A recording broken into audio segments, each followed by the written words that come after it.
Sue. Staff. Good evening, everyone. I'm going to call to order this meeting of the Capitola City Council. I want to welcome everyone who's in the audience this evening and also everyone who is watching from home. So why don't we begin with a roll call, Sue? Councilmember Harlan. Here. Councilmember Norton. Here. Councilmember Bottorff. Here. Councilmember Termini. Here. Mayor Story. Here. And I'll ask Councilmember Termini to lead us in the Pledge of Allegiance. I pledge allegiance to the flag of the United States of America and to the republic for which it stands, one nation, under God, indivisible, with liberty and justice for all. Thank you, Mike.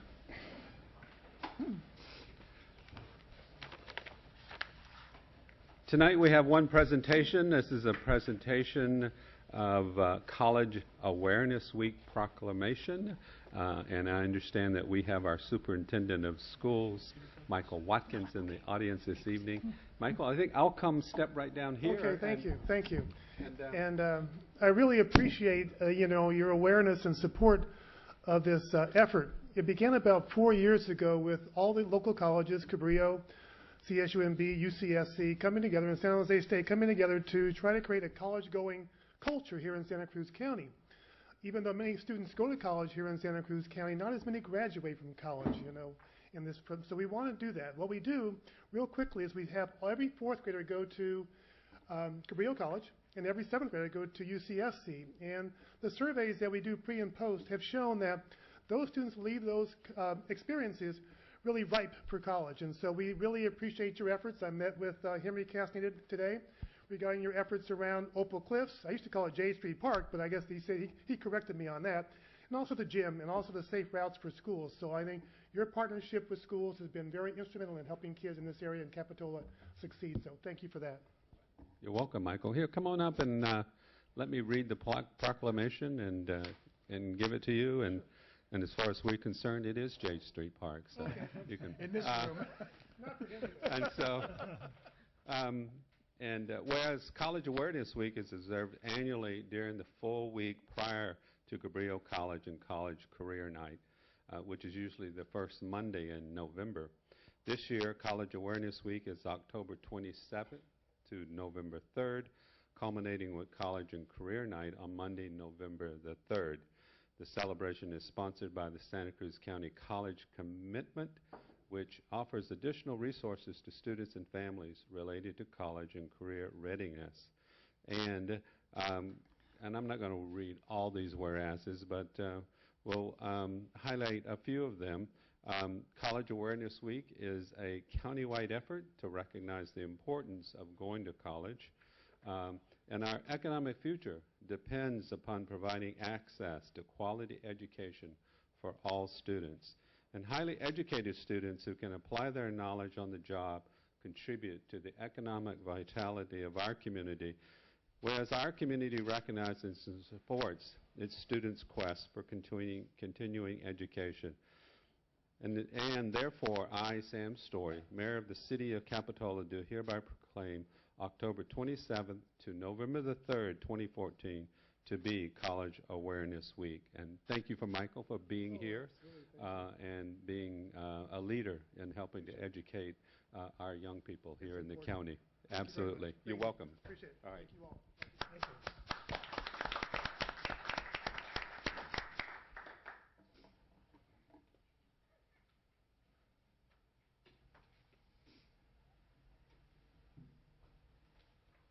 Next, we'll have the report on closed session given by the city attorney. Thank you, Mayor Story. The items that were discussed in closed session tonight are listed on the council's posted agenda. We had two items for discussion. One was the conference with the city's real property negotiator. In this instance, that's the city manager, concerning the potential sale of the City Hall property at 420 Capitola Avenue. The council discussed that item with the city manager for about 15 to 20 minutes, and took no reportable action in closed session. That will be an item of discussion in tonight's open session. And similarly, the council had a very short discussion concerning the tort claim of Richard Wade, but that item is also on the council's agenda this evening for consideration. The council took no action in closed session concerning that tort claim.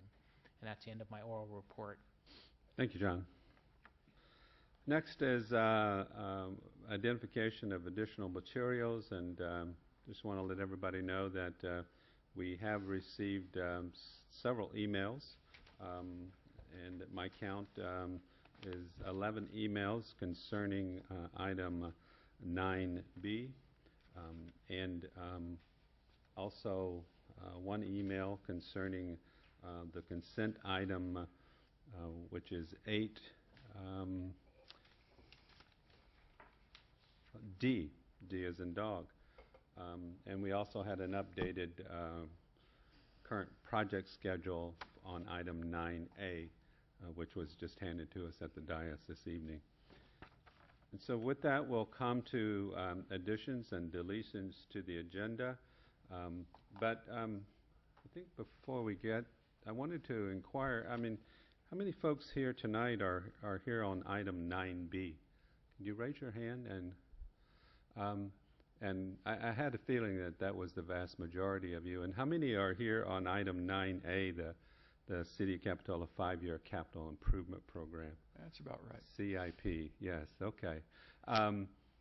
With that, I would maybe like to request with the council's indulgence, maybe switching those two agenda items and taking 9B first so that we can accommodate everyone here who wants to speak to it.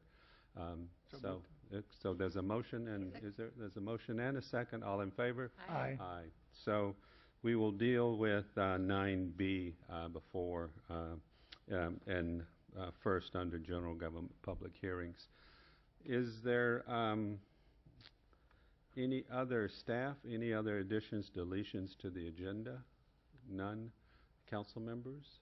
None. So the agenda is fixed as posted here this evening. Next is public comments.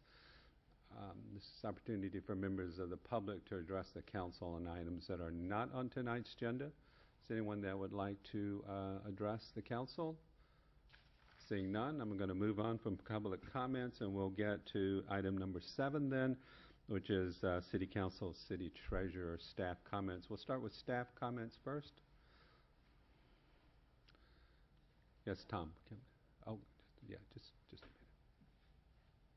Good evening, Captain Hill. Good evening, Mayor, members of the council.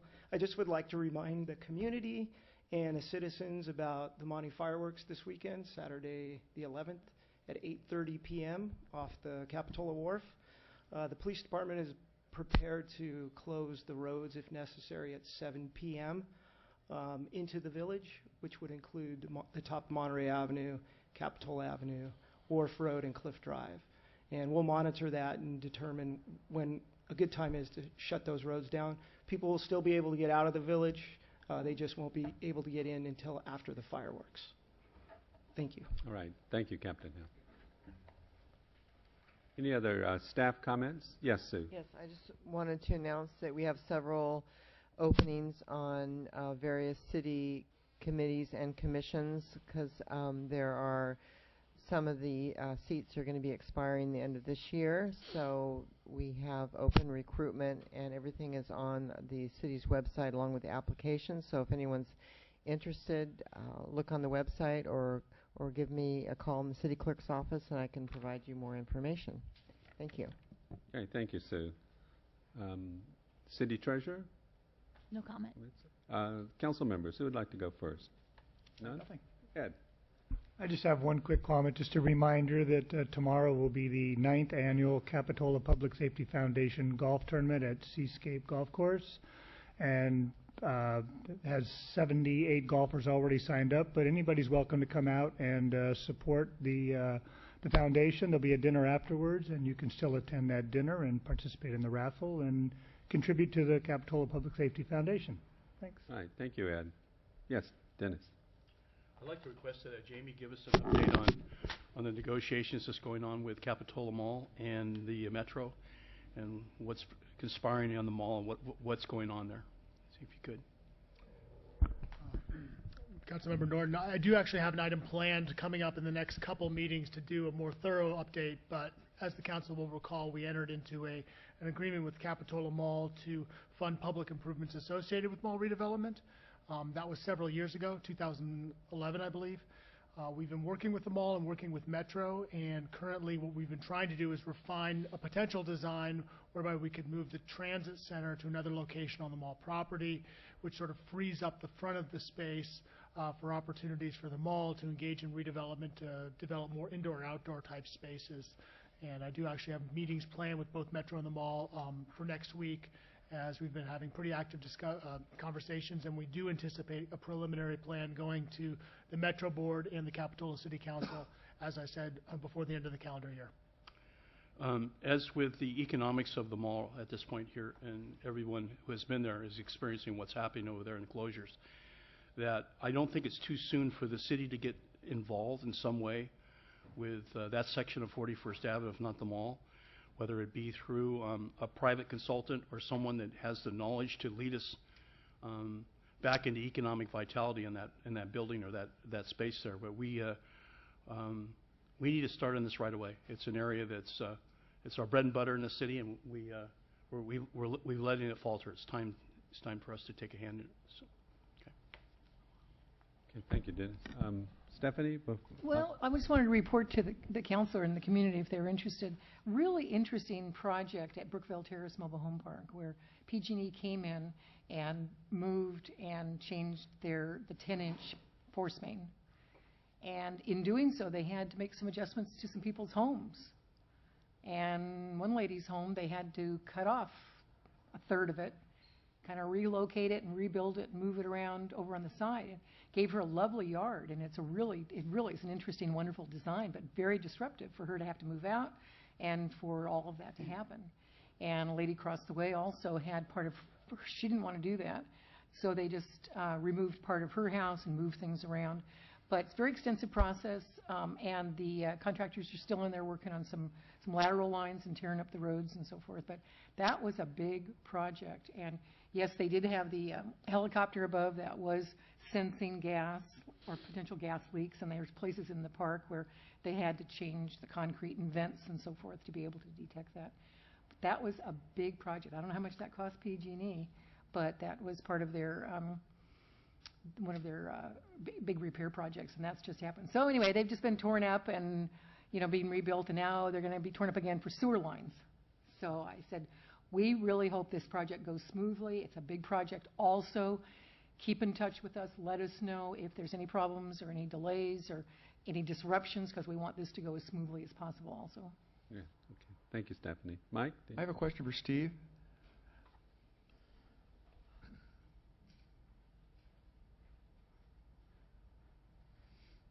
Hi, Steve. The candidates all attended a forum at Tradewinds Mobile Home Park this last Saturday, and interesting request that I hadn't heard before, and that is the fact that crosswalks across Jade Street only appear at the 41st Avenue end and the Jade Street Park end, and because I don't walk there that often, I never realized what a long stretch that is without a crosswalk across to the other cross street that brings you to Capitola Road. Maybe you could bring something back to us. And absolutely. Yeah, I'd be happy to look at that. Thank you. Thank you, Mr. Mayor. Okay. You're welcome. Any other council comments? Hearing none, we'll move on to the consent calendar. These items will be handled with one vote unless any item is pulled for a separate discussion. Does any member of the public wish to pull a consent agenda item? Council members? Just a quick question on item D, if Catherine Held would come back, and then I'm ready to move the consent calendar. Okay. And Jim, I saw you came in a little late, and if you wanted to speak on item D, I'll give you a few minutes to do that. Wait till after Captain Held, and then. I'm sorry I don't have a copy of the agenda with me, but I was interested in the item that had to do with the report on the general plan process. And I do feel, although I don't feel the necessity to pull it off of consent, I do feel the necessity to point out that there are some observations in that report that have to do with working with the community to bring them forward on some of the visionary processes in order to keep projects on track to moving towards success. So those were comments that were in that general plan report that I think are very relevant to some of the topics tonight. And my name is Lori Hill. Thank you, Lori. Captain. Hi, Captain. Good evening. Not precisely with regard to the insurance requirements, but a note was brought to our attention, the fact that of the 3 cab companies that service us, and they're very important in getting people safely out of our village on certain nights, that one particular cab company seems to be occupying more space than they could and preventing other cab companies from operating. Is that an observation you've made? And I don't need a discourse on it or bring it up for discussion because it's not really part of the agenda item, but maybe the police could be aware of that and know that the other 2 cab companies are concerned because they literally can't find a place to park. Yes, I hadn't heard that. I will talk with our evening sergeants and then Sergeant Daly, who's in charge of the taxi cab program, and we'll look into that. Fabulous, thank you. Can I piggyback on that one thing? A request that I had some time ago was for a designated parking place from certain hours, Friday, Saturday, Sunday, for band members. And so I don't know whether we've ever thought about something like that, but the musicians have to come down, unload their instruments, and take them in. So I don't know whether at some point we want to say, from 7 to 10 or 7, I don't know when, but if you ever think that might be a good idea to have a space that could be used for unloading of instruments or unloading of the musical instruments at some point for a couple hours or an hour or or parking, and if somebody gets that space, fine. I don't know. It was just a suggestion that we made. Yeah, I know that they, show up at different times, depending on when they're playing. And I know that the festivals really throw a wrench into that because a lot of times they can't get in. And there is the marked spots for the cab company. So it's something that we could look into and discuss. Yeah, thanks. Right. Thank you. Ed, did you On have that point, maybe correct me if I'm wrong, but don't we have a white loading spot dedicated for loading, which was to include band members? We did recently put in place a test program with a white loading spot on the inland side of the Esplanade, kind of in front of the hotel. So that is a relatively new addition, and certainly it could be used by other people unloading in the evenings. Good. That's good. Thank you, Captain. Jim, did you want to?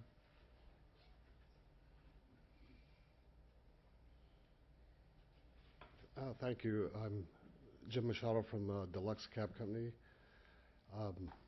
Sam, thank you for getting the ball rolling on a potential resolution. For insurance requirements, we had always complied with what we thought was the insurance requirements that was sister to the city of Santa Cruz, and it seemed like it was hard to get any information if other cab companies were complying to that same requirement. So a resolution would be great in that respect. In addition to that, addressing the parking problem in the village for taxi cabs, there's just way too many taxi cabs down there on Friday and Saturday nights. Our cab company can't get down there to service our clients that we've brought to the village from such spots as Fairfield, Marriott, the Best Western, because there's literally no place for our drivers to pull over to pick up these people that we're trying to return back that we brought down to the village. And so my concern is that there's 3 designated taxi cab zones in the village. There's 3 licensed taxi cab companies in the village, myself, Deluxe Cab, Yellow Cab, and Village Cab. And if it would be something to think about, maybe one of those taxi stands being specifically designated to each individual cab companies, 3 taxi spaces, 3 cab companies. Watsonville Transit Center has that done at the Transit Center for the 3 cab companies that serve Watsonville. And the issue being that sometimes there's so many cabs in the village it's obstructing traffic, that they're double parked along where the cars are parked in front of the different businesses along the village. The taxi stands are full of cabs, and it's almost like a New York City type thing when sometimes the demand isn't even that great. A lot of our business is by telephone request for a cab. We pull up cautiously, try to put on the four-way flashers, get our passenger out of the establishment and get on our way. But we don't sit there for half an hour at a time just hoping that somebody comes out that's wanting a taxi cab. So, and I think that's kind of a little bit of a serious issue for us and to be able to serve our clients. So maybe some thought could be given to that in the future. Okay, thank you, Jim. Thank you very much. And just so you know, I mean, I know that this resolution only pertains to required liability insurance, but there is going to be monitoring the follow-up, and there are set numbers of licenses for cabs in Capitola, and the police chief is going to be looking in and really monitoring, appreciate that. those numbers of vehicles. And so, we're kind of going into the off-season, so let's, hopefully we'll be able to get a system in place before we gear up for next summer. I really appreciate Okay. that. Thank you. Thank you all All very right. much. Thank you for being here. Thank you. With that, I'll entertain a motion to approve the consent calendar. So move. Second? The motion and a second. I guess I didn't ask council members if they wanted to pull any items and didn't appear, so we have a motion and a second. All in favor? Aye. Aye. Motion passes unanimously, which will bring us to the general government public hearings portion of the meeting this evening. And as we mentioned earlier, we're going to kick off with item 9B. That item is to consider the approval of an exclusive negotiating agreement for City Hall property with Lawler French LLC and authorize the city manager to enter into the agreement. And that is the same recommended action. So we'll begin with a staff report. Jamie? Mr. Mayor, council members, I have a little bit longer staff report than usual in this case. I think that there's a lot of sort of details that should be discussed and considered. Basically, the summary of what we have tonight before you is a potential 9-month agreement with Lawler French LLC to engage in a public process to consider options for a parking structure, a park, a hotel, and a new civic facility on city property here at 420 Capitola Avenue and the Pacific Cove property. You can see the property depicted there in red in the air photo. Overall, it's about 7 acres in size. It includes 400 linear feet on Capitola Road and about 470 linear feet on Monterey/Bay Avenue on the eastern side of the property. Today, the site is home to City Hall, police station, and 3 public parking lots. The agreement that's proposed this evening doesn't bind the city to any particular outcome. What it does is it caps the city's liability should we enter this agreement at $50,000 to refine and develop conceptual plans, hold the public process, and the conceptual plans for a parking structure and civic facility really would be the things that drive the costs. The city's liability is essentially $25,000 in this agreement to pay for some of the design and engineering work for the civic facilities, and then if we elect not to proceed with the next step, a $25,000 reimbursement for the project management costs that Lawler French LLC may incur. This agreement has come about for multiple reasons. Specifically, the council, when we built the temporary parking lot in Lower Pack Cove, directed staff to come back with plans and options to build a parking structure, which would free up some of the space in Lower Pack Cove for some sort of open space recreation type area and consolidate the parking into a structure in the upper lot. This was discussed once by the council in closed session on July 24th as a real property negotiation based on the proposal that we received, the initial proposal that we received from Lawler French. These concepts are all, the overall deal together is obviously new, but the concepts have been discussed in numerous documents at numerous times with different sort of city bodies. They were all discussed during the general plan workshop process. We had a specific workshop that focused on Pacific Cove. The General Plan Advisory Committee took a site tour where this overall idea was discussed, and during the general plan adoption hearings with the City Council. Specifically within the general plan that was recently adopted, there's specific policy and direction to develop a parking structure here on the Upper Pat Cove site. There's direction that the city seeks to develop the open space in Lower Pacific Cove, in addition to moving the critical facilities, including our Emergency Operations Center and our police, out of the floodplain, both in the general plan as well as our local hazard mitigation plan, and in addition to support appropriate economic development in our community. Those are all general plan policies in our recently adopted general plan. The general plan also does dive more specifically into this site, broke it up. The general plan broke the 7-acre site up into 4 specific areas. Basically the area where we're sitting now, where it talks about renovating the existing city hall and either elevating on site or potentially relocating the facilities. And if we were to relocate the facilities, the general plan calls to consider redevelopment of the current City Hall site with consistent with the character of the Central Village.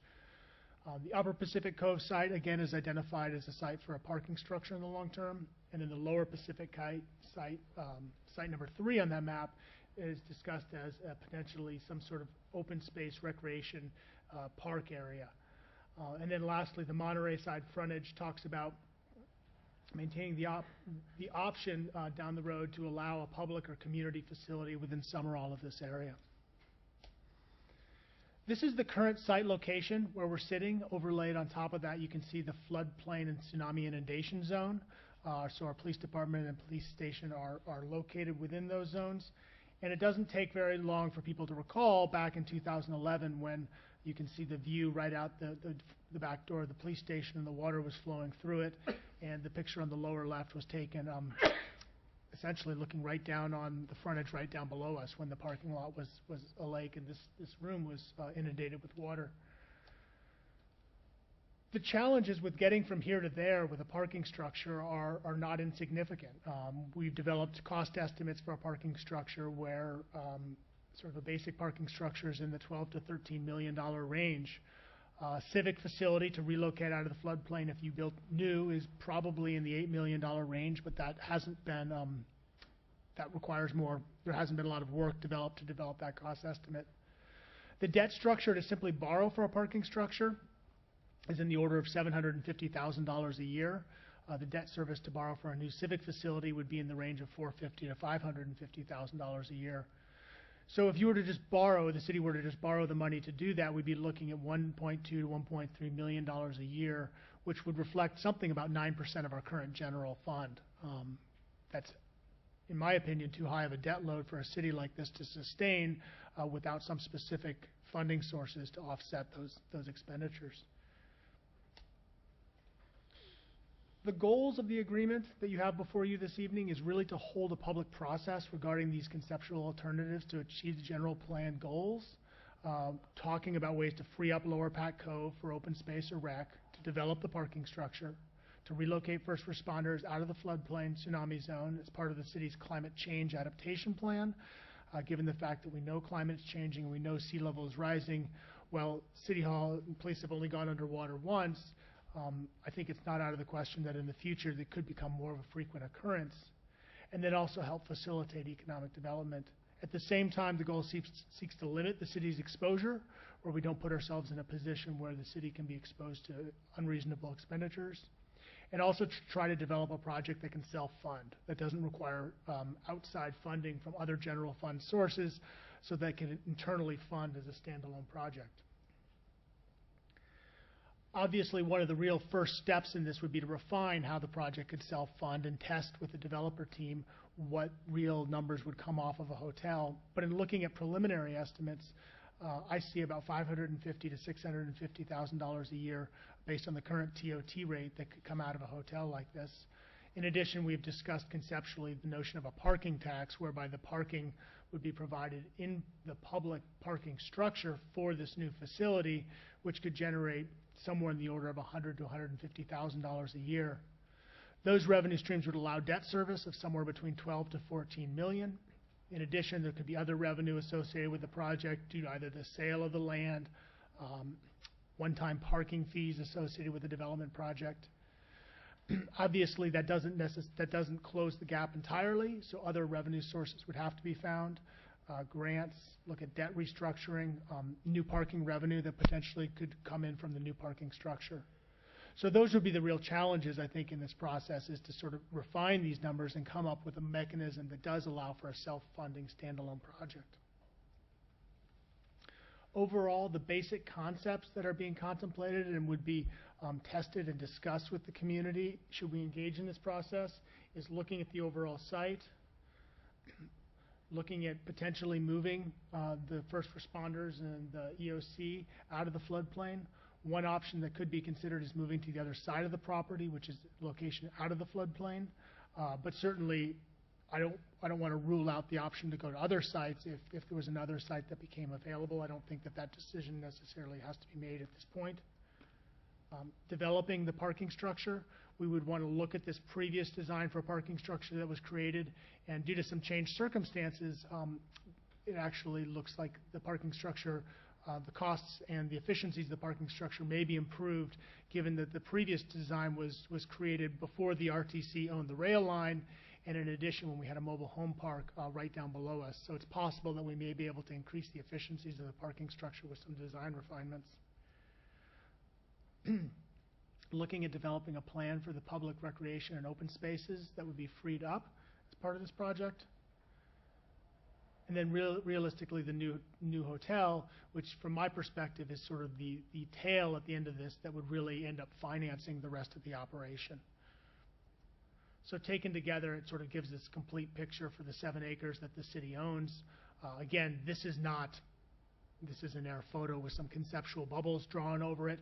There's obviously other ways in which this could be cut, and the intent behind the process would be to move forward, test the ideas, develop them further, and get public input. If we do move forward with the ENA, the basic thought is we would retain design and architectural and engineering firms through the end of this calendar year, update the plans and the cost estimates, hold several community workshops during the course of January and February of next year, refine the plans based on the input, refine the cost estimates and the overall pro formas, and then coming back next spring to the City Council for direction. With that, I'm available for questions. Questions from council members?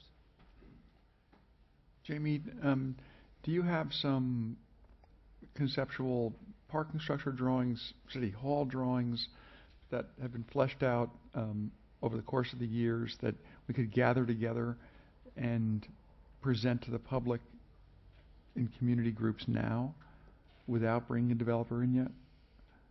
I know they wouldn't be as refined, surely, but don't we have a certain amount of material in the can already, so to speak? We do. I think if we were going to engage in that process, I think my recommendation would be that we would want to take a look a little bit at the parking structure designs and refine them a little bit, because as I mentioned, the changed circumstances since we did this the last time. In addition, I think that there could be maybe some better graphics that could be developed to kind of show what a civic facility on the other side of the property. But with a relatively limited investment, I think the city could do it on its own. So we could dedicate some staff time and flesh this out a little bit for community input without any additional design or development? It's certainly an option. I mean, the reason that I am bringing forward a proposed negotiating agreement with the Lawler French team is that they do bring certain skills to the table. They have a real familiarity with our community and I think a lot of trust. And the reason I proposed it is to sort of get a teammate to help with the process. That being said, I don't think it's beyond the capabilities of staff to engage in a more limited process on our own to get feedback if that was the council's desire. Thank you. Any other questions on this? Dennis, yes. Mm-hmm. Jamie, is there any reason why the exclusive negotiating agreement could not be put off until December or January?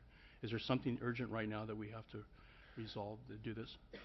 There is no urgency to action tonight. I think it's good to have the conversation tonight in advance of the election. But that being said, I don't think that there's a real urgency. It has to happen this evening. Overall, I think that planning paralysis certainly can set in, and if it's a project that we're interested in pursuing, too many delays can be a problem. But I don't think there's any specific urgency to this evening. Any other questions on the staff report? Seeing none, I'm going to open up the microphone up front now for members of the public that would like to address the council on this item. Please step up. Thank you. Good evening. I'm Vicki Campbell. I'm a resident at Turner Lane. I've been a resident of Capitola for 11 years.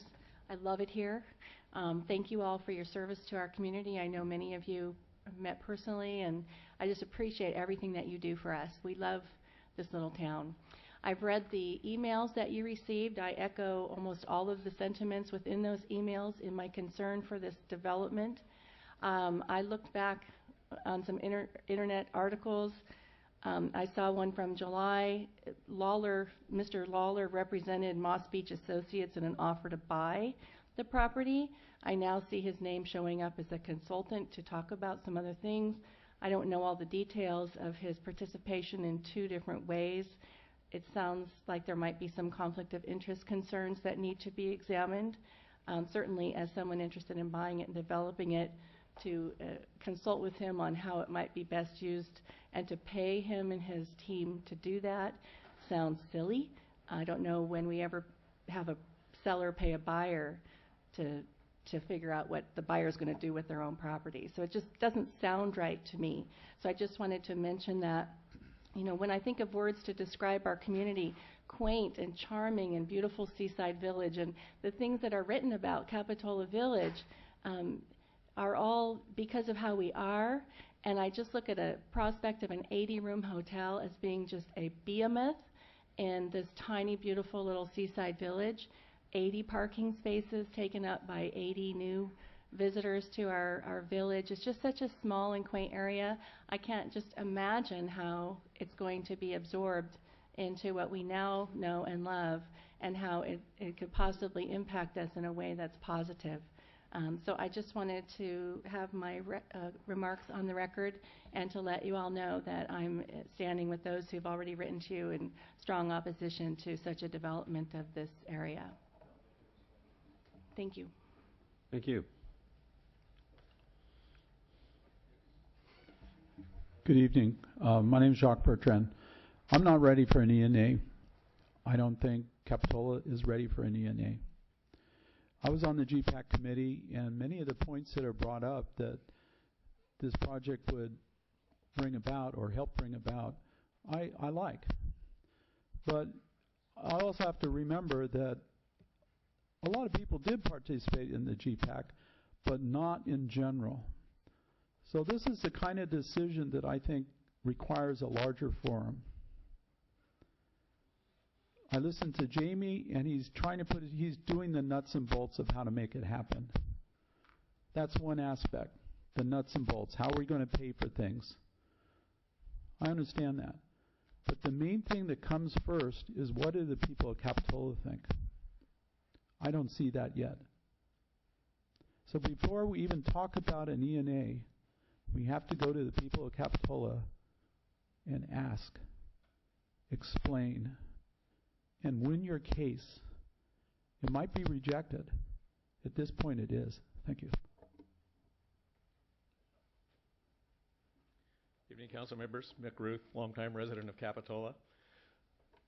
Based on my past experience, when the city involves itself and participates in an agreement that we're discussing tonight and takes all these steps that lead us to a certain conclusion, by the time we reach the end, the buy-in is so great, it's really difficult to stop the train from rolling down the tracks, no matter what the community input is.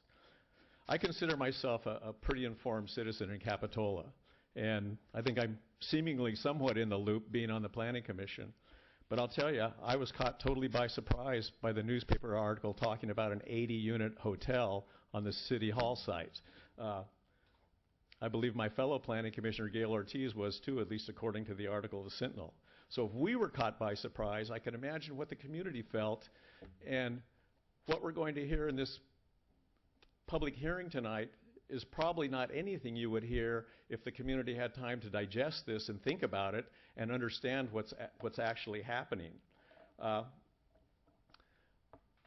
You know, I think there's a couple questions we need to answer, and even though the general plan refers to the City Hall site and the parking structure and the park in the Pacific Cove area, you know, I think the question we have to ask ourselves, does the community as a whole want to move City Hall, and does the community as a whole really feel there's a need to move City Hall?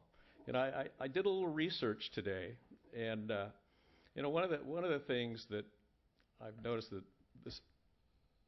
the City Hall wasn't flooded because we're in the floodplain. It was flooded because of a mechanical failure, a culvert pipe up here in the gulch. And if you do a little research on past floods in Capitola, if you look at Sandy Leiden's histories, if you look at Carolyn Swift histories, if you do an internet search on Capitola floods or Santa Cruz County floods, you will find in the last century and a half, there has never been a flood, at least that I could find, where the floodwaters have reached this site. Okay, never, not even the storm of the century in 1955. So I think that's really something to consider when we talk about the floodplain and the fact that we have to act so fast to move City Hall because a disaster may happen. I'm not sure that's going to occur. You know, the city just spent about $3 million developing the Pacific Cove parking lot. I've seen estimates for the parking structure at 15, but it's probably going to be closer to 20 by the time, if it ever gets built, about 20 million. To free up the temporary parking lot and construct a park, and you can probably add in another $5 million for park development. And probably, Jamie said 10 million for construction of a new city hall, but I bet if you add in land costs and everything, you're probably looking at 15 to 20 million. You add all those figures together, it comes to about $50 million. That is the biggest public works project in the history of the city, and it's also the biggest visitor-serving proposal in the history of this city.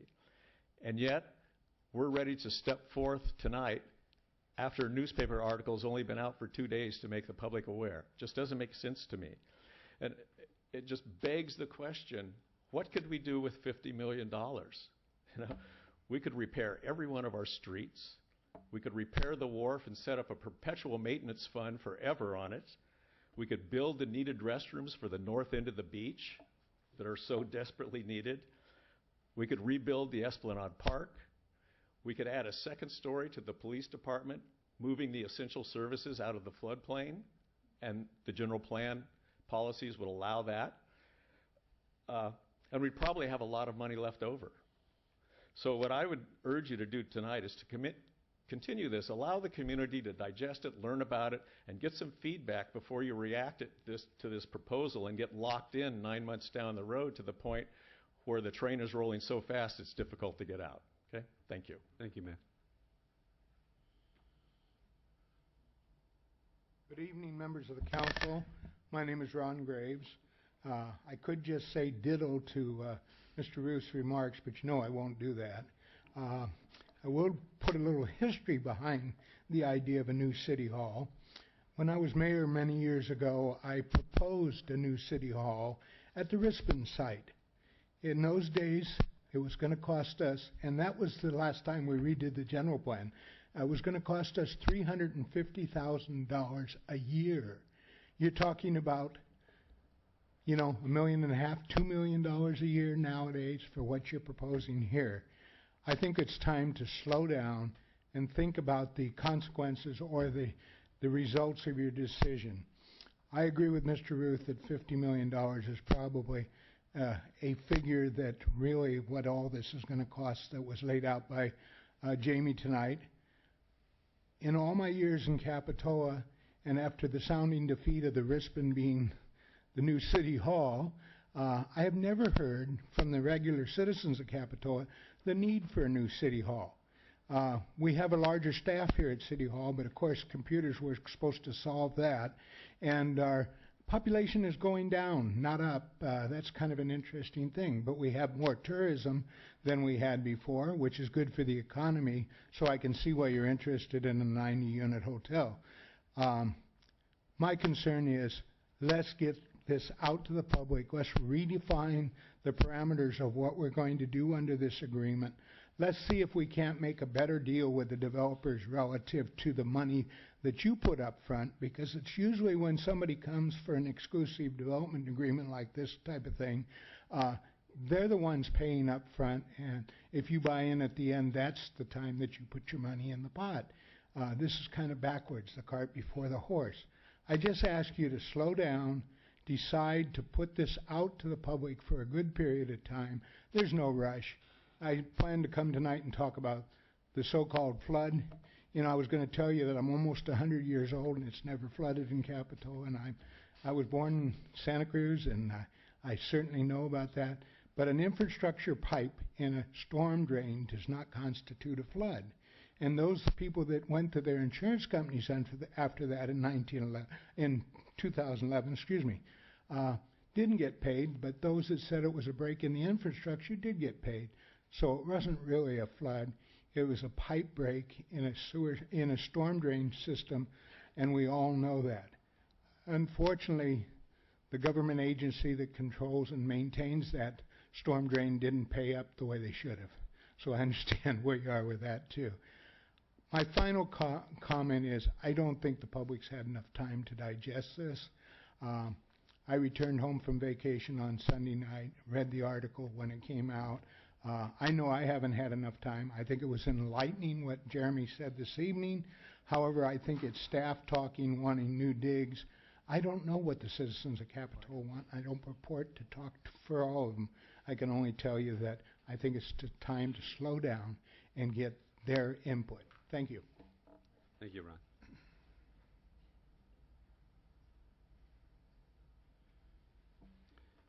You guys didn't sign in. I won't either. I'm Jerry Clark. I live on Depot Hill. Between Ron, Mick, and I, we have over 60 years on the City Council. I will ditto, especially what Mick said, and certainly what Ron said. We are the same 2 square miles that we were in 1949. We are a little less than 10,000 people. When I last was on the council in 1996, 94, we had 10,000 people. We basically have a village that is now at total impact. 12 weeks out of the summer, we need all the parking we can possibly get. Special events, we need that and possibly some more.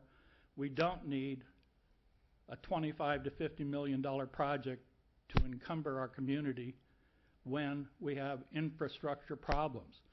Drive down Clare Street. Drive down streets that you can't tell where to turn because there are no yellow lines. Blue Gum, I went down today near Ron's house. It's totally checkered, needs replacing. There's streets all over Capitola that we could use capital expenditures for.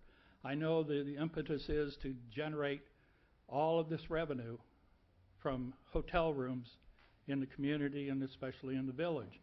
But this is not the time to start doing that. This is the time to begin the process and be very, very careful about which direction you choose to go in, because we're certainly going to be here and we're certainly going to watch the process. Thank you. Nobody signed in because I stole the pencil.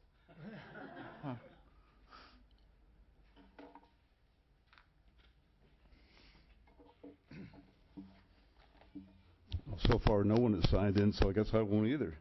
But I'm Bruce Dunn, and I live up at Depot Hill, and I read the article, and I'm not for knee-jerk reactions either, but surveying the Depot Hill area was rather a pleasure with the newspaper article in my hand, because everybody said, hey, that's a great idea, a new city hall, a hotel that would level the visitors perhaps over the years, good for the restaurants, especially if the hotel doesn't have a restaurant in it. And it was so infinitely better than that 4-unit project that you were doing down at the other end of on Monarch Cove there, that we're all just overjoyed that that is at least fading from the horizon, we hope. But it seems like a new city hall and more parking, a new park, would be good for the city. And I agree with all the previous speakers that it does take time to develop the details, but I know Craig French and his company is a reputable local guy, and all the people I spoke to on Depot Hill were really for the what was explained in the newspaper, pending future details. So, of course, that's about all I have to say here. I'll sign in. Thank you. Thank you, Bruce.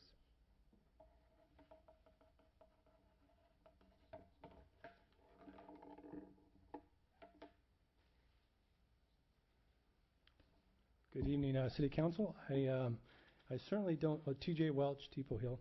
I certainly don't have the historical perspective of those before me, although I was born here right after the '55 flood, and I began my career in '82 as a result of the rain and flood and rains we had. And while I can agree much with what my predecessors had to say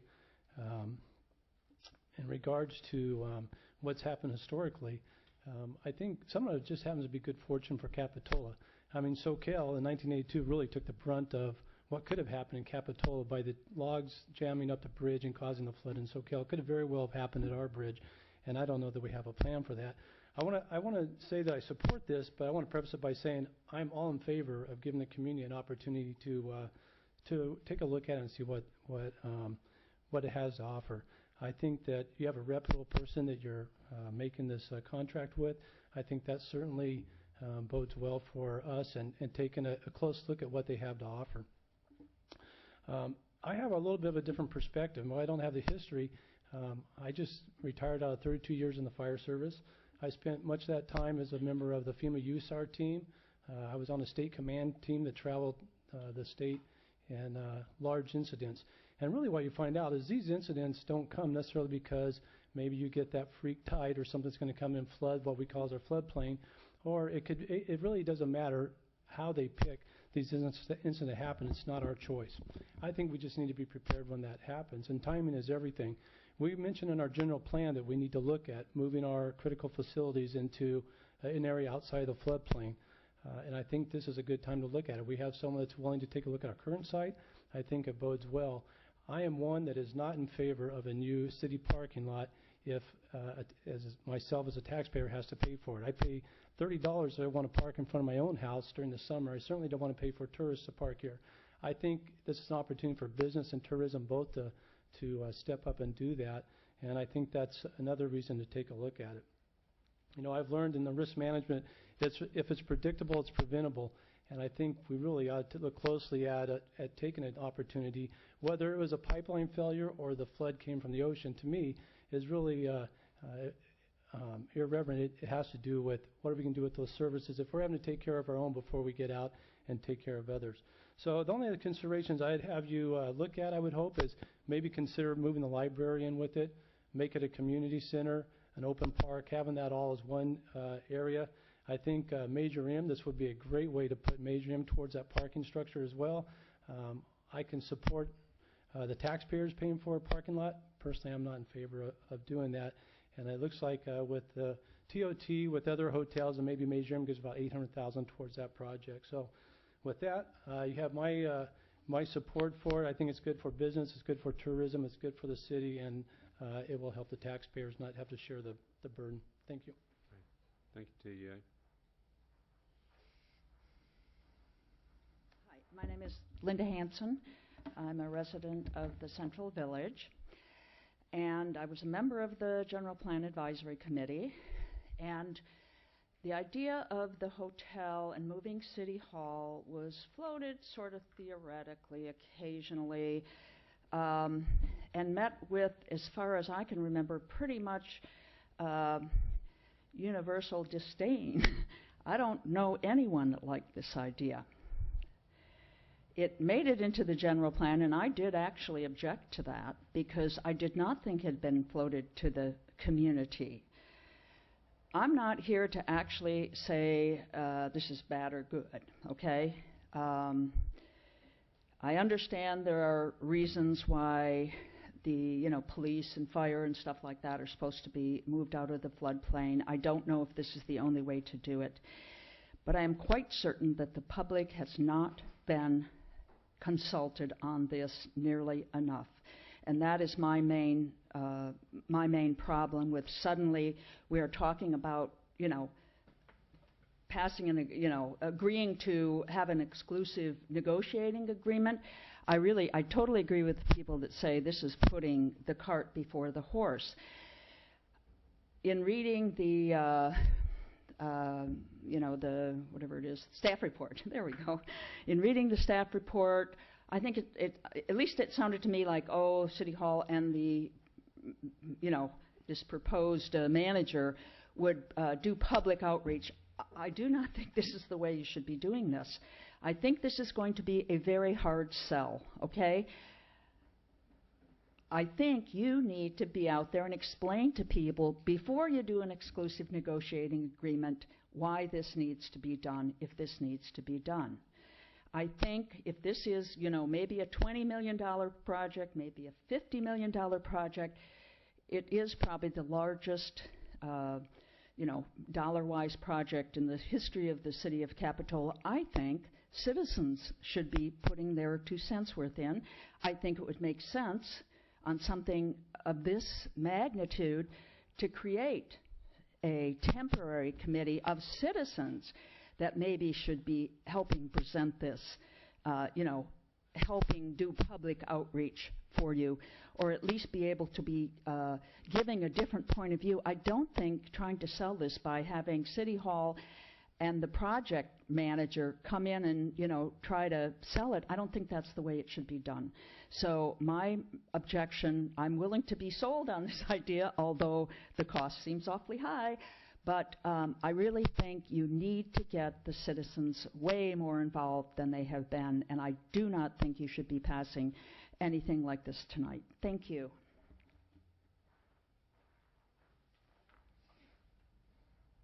Good evening, City Council. My name is Margaret Kinsler, 323 Riverview Avenue.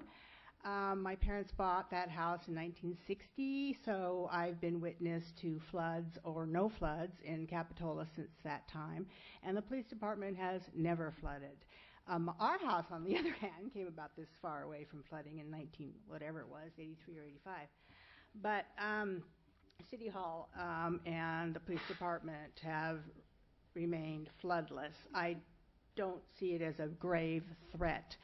But more importantly, I agree with quite a few people who have spoken here tonight that you need to slow this process down. I mean, for the public to hear about this, I heard about it from Nels Westman a few days ago because he happened to look at the your agenda for tonight. It's the only way, you know, that some of these people heard about it, or then the newspaper article. So we need to hear about this. I was also on the GPAC committee. We never recommended or suggested anything like this, and it was put in after we, you know, had our input. Then somebody put it in there. So, and I object to that too. So, you know, please slow down and give us a chance to catch up. Thank you.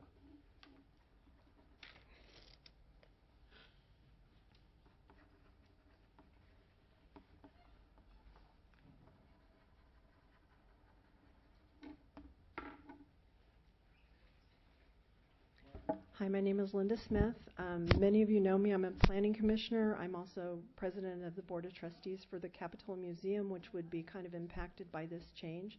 But tonight I'm speaking to you purely as a citizen of Capitola. I live up in the Jewel Box.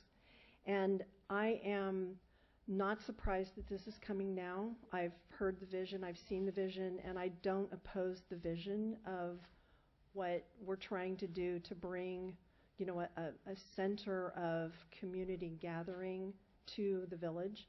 I think that's a good idea. I'm going to echo a little bit the sentiments that you've already heard tonight. We recently went through a general plan process where we reached out to the community and we talked to the community about what do you want Capitola to be in the long term. And we know that Capitola has a unique character. We are 50 or 61%, you know, a rental zone depending on who you talk to.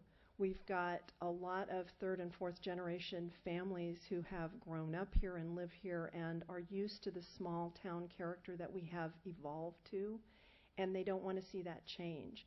And things that happen really fast bring with them a large degree of fear and a large degree of trepidation from the people who are used to things moving a little slowly.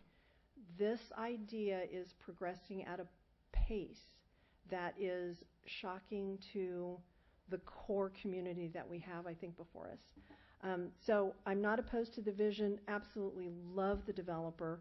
If you were talking about hiring a consultant to do a study and bring in the community and talk about the overall vision, I think it would be a good thing.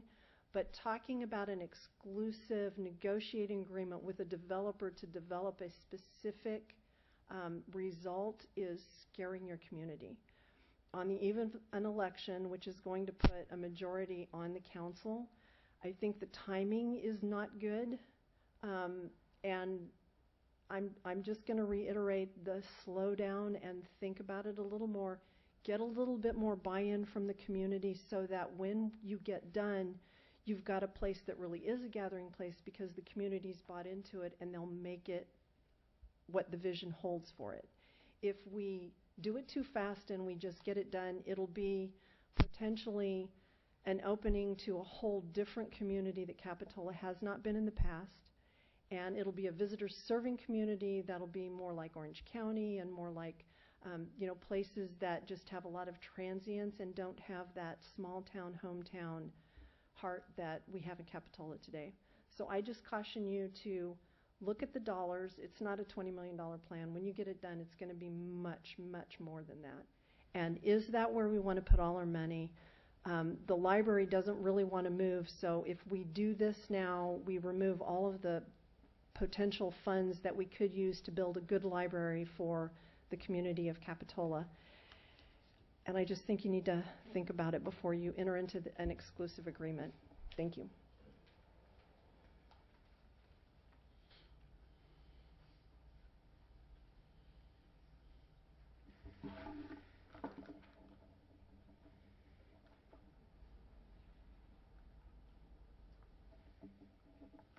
Hello, my name is James Wallace. I do live at 608 Gilroy Drive. Live right here in the neighborhood, so if this project ever goes or doesn't go, it would affect me. I was also a member of the General Plan Committee. I think you guys need to do an exploratory mission. Whether it's going to, I think it is going too fast, but I think there's some real positive points you need to look at. The whole big plan that Jamie had talked about a little bit with the City Hall moving and the police station, that was never fully explained to the GPAC, and on GPAC we weren't for it. But things that the community definitely wanted, they wanted a parking structure. It helps everybody. Now, how we pay for that is another thing. So it could be a win-win situation if you do the proper study, you get community input, which I'm all for, slow down, make everybody involved. But if you can get the developer to pay for, I don't know what the percentage is of the parking structure you would pay for, but that would be huge. Then we would get rid of the so-called temporary parking lot and we get our open space back. And one thing when we had our community meetings with GPAC, and Linda remembers this too, community was really into preserving that as open space. That is vital to Capitola. If this project could help us get a parking structure paid for and get that park back like it should be and let the community decide what to be done with that open space, I think people might be a little more in favor of it. But you can't go too fast. Take your time, do an exploratory mission. You have a good developer, could be a win-win. If we get a new hotel, it's a win because you get your TOT tax, you get more jobs. I mean, we are in a tourism industry. It is a clean industry, and Capitola is about tourism. So if it's done right, then you would get City Hall and the police station out of the floodplain. So those are positive points, but it must be done in the right way. You must have community involvement, and it would be wonderful. We had the parking structure, and we had that open space back, and the community can decide what to do with that open space at that time. So I can say to you fellas and ladies, take your time. I think it has moved a little too fast from what I understand, and I know the developer's good, but let's get the community involved, do your exploratory mission, do your homework, and make it a winning situation for the community. Thank you.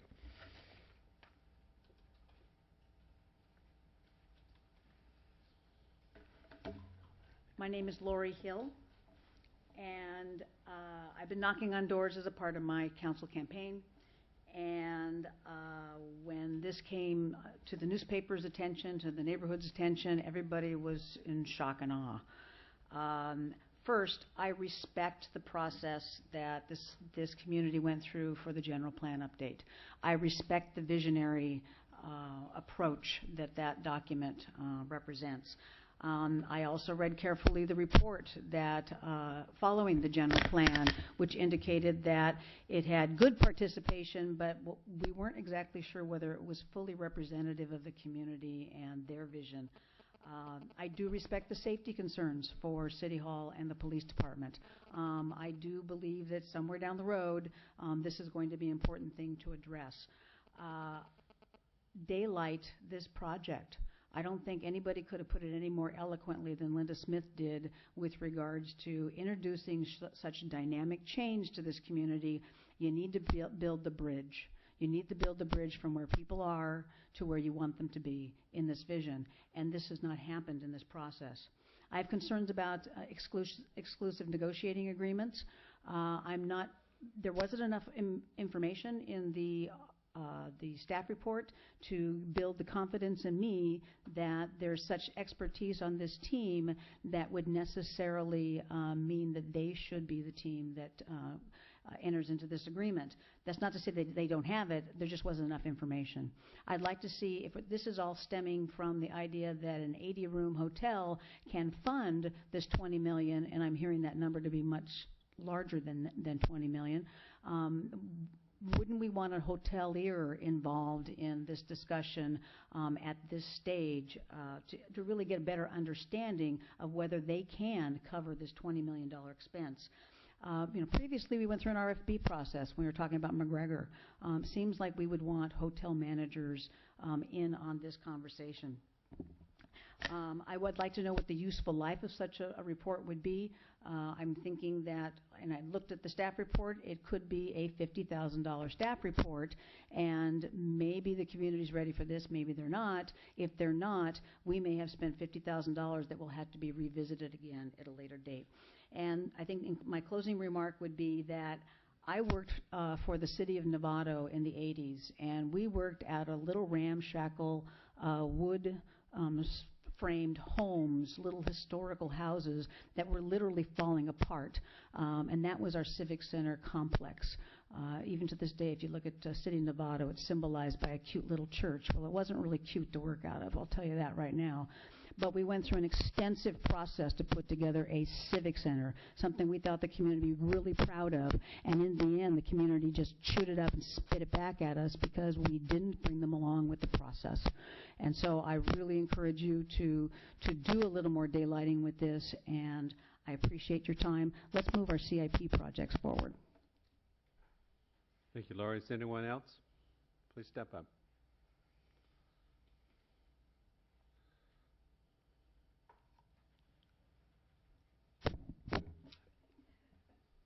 Hello, my name is Craig French, and here's Owen Lawler, the party in discussion tonight.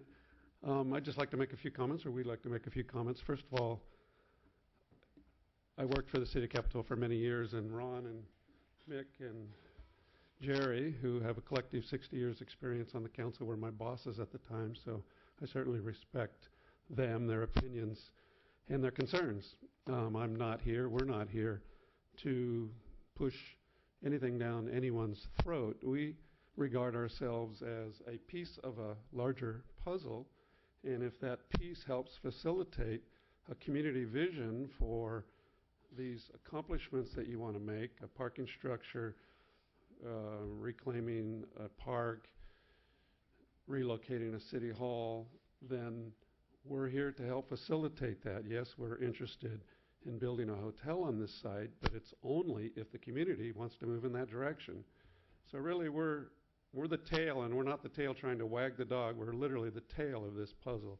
And if you as a community want to move forward, then we would love to participate in a negotiating agreement where we buy the property and we deliver a hotel. So that's our role. And I just want to emphasize to the community and to my friends in the audience that this is not something that we came forward with and are trying to, as I said, shove down anyone's throat. It's part of a grander vision that has seemed to have been grown through a general plan process, through discussions over the years on these different objectives. And the key, I think, for developing the financing is, in fact, this hotel because of the TOT it generates. And that's why we've been asked to come in and help supplement that discussion.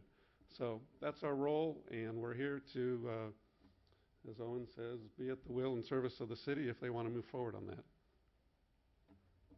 Thank you, Craig. Owen, did you want to? I don't have much to add, only that, I echo most of what was said tonight by many in the community. We're here to begin a conversation. We have no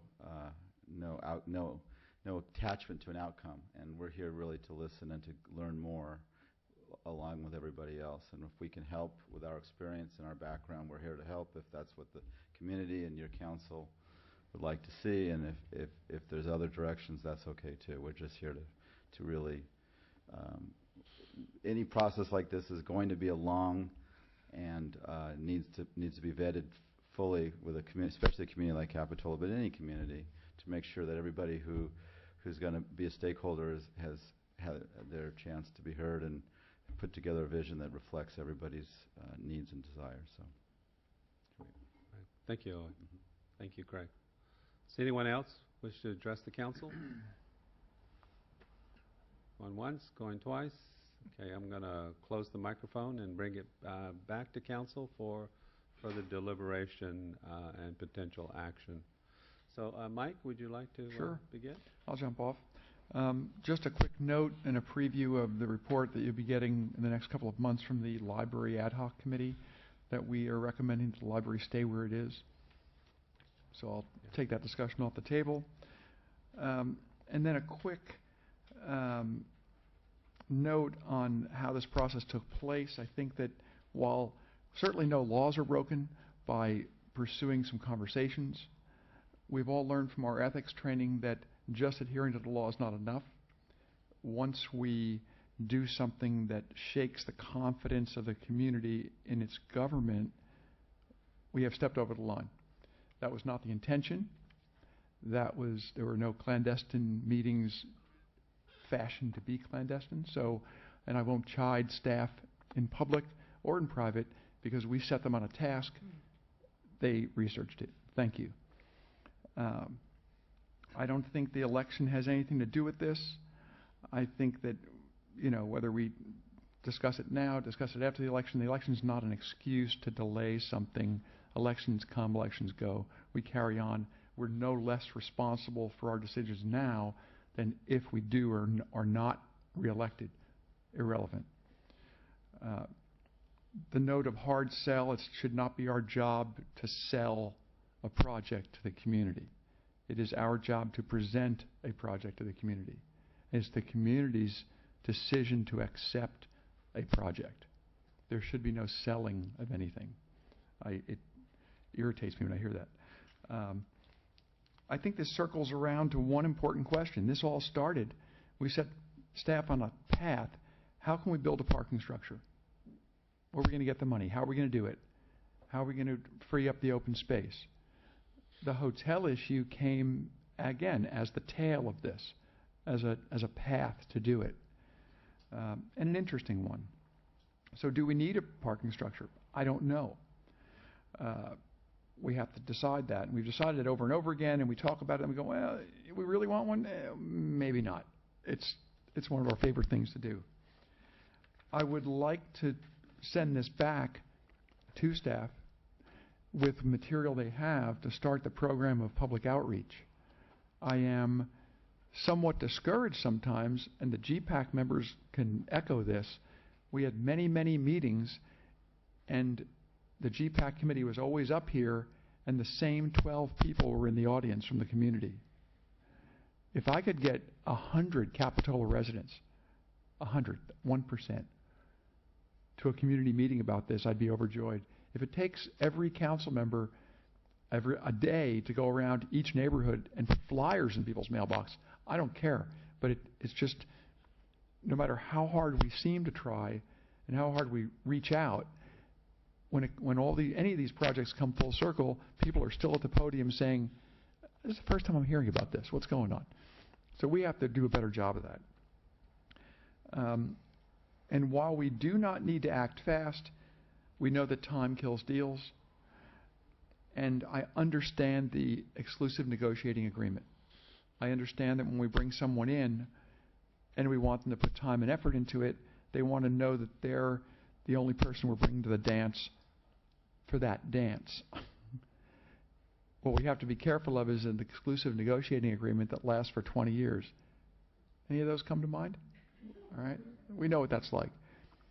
Mixed comment, very well taken. You do get so far down a path in a project that no one stops and says, wait, we're allowed to stop. We can stop. It's hard to do. So at this time, I don't think this is going to go forward. I think that it's time to develop a plan, use our own staff time, and start working on it. We don't want it to languish. If we do decide we need a parking structure, this is a pretty interesting idea. At the other end, a hotel may be a perfect vehicle for financing it. Do the people in the surrounding 500 or 1,000 feet want to live within 500 or 1,000 feet of an 80-room hotel? We need to find that out. Can a hotel exist on this site and not drastically negatively impact the residents? We all embrace the fact that tourism is our industry. We should all embrace equally the fact that we live here. And we don't want to necessarily live 24/7 in our industry. There's a balance, and we can work it out. And that would be my motion when the time comes to motion. All right. Thank you, Mike. Next. Yes, Stephanie, I'll be happy please. to go.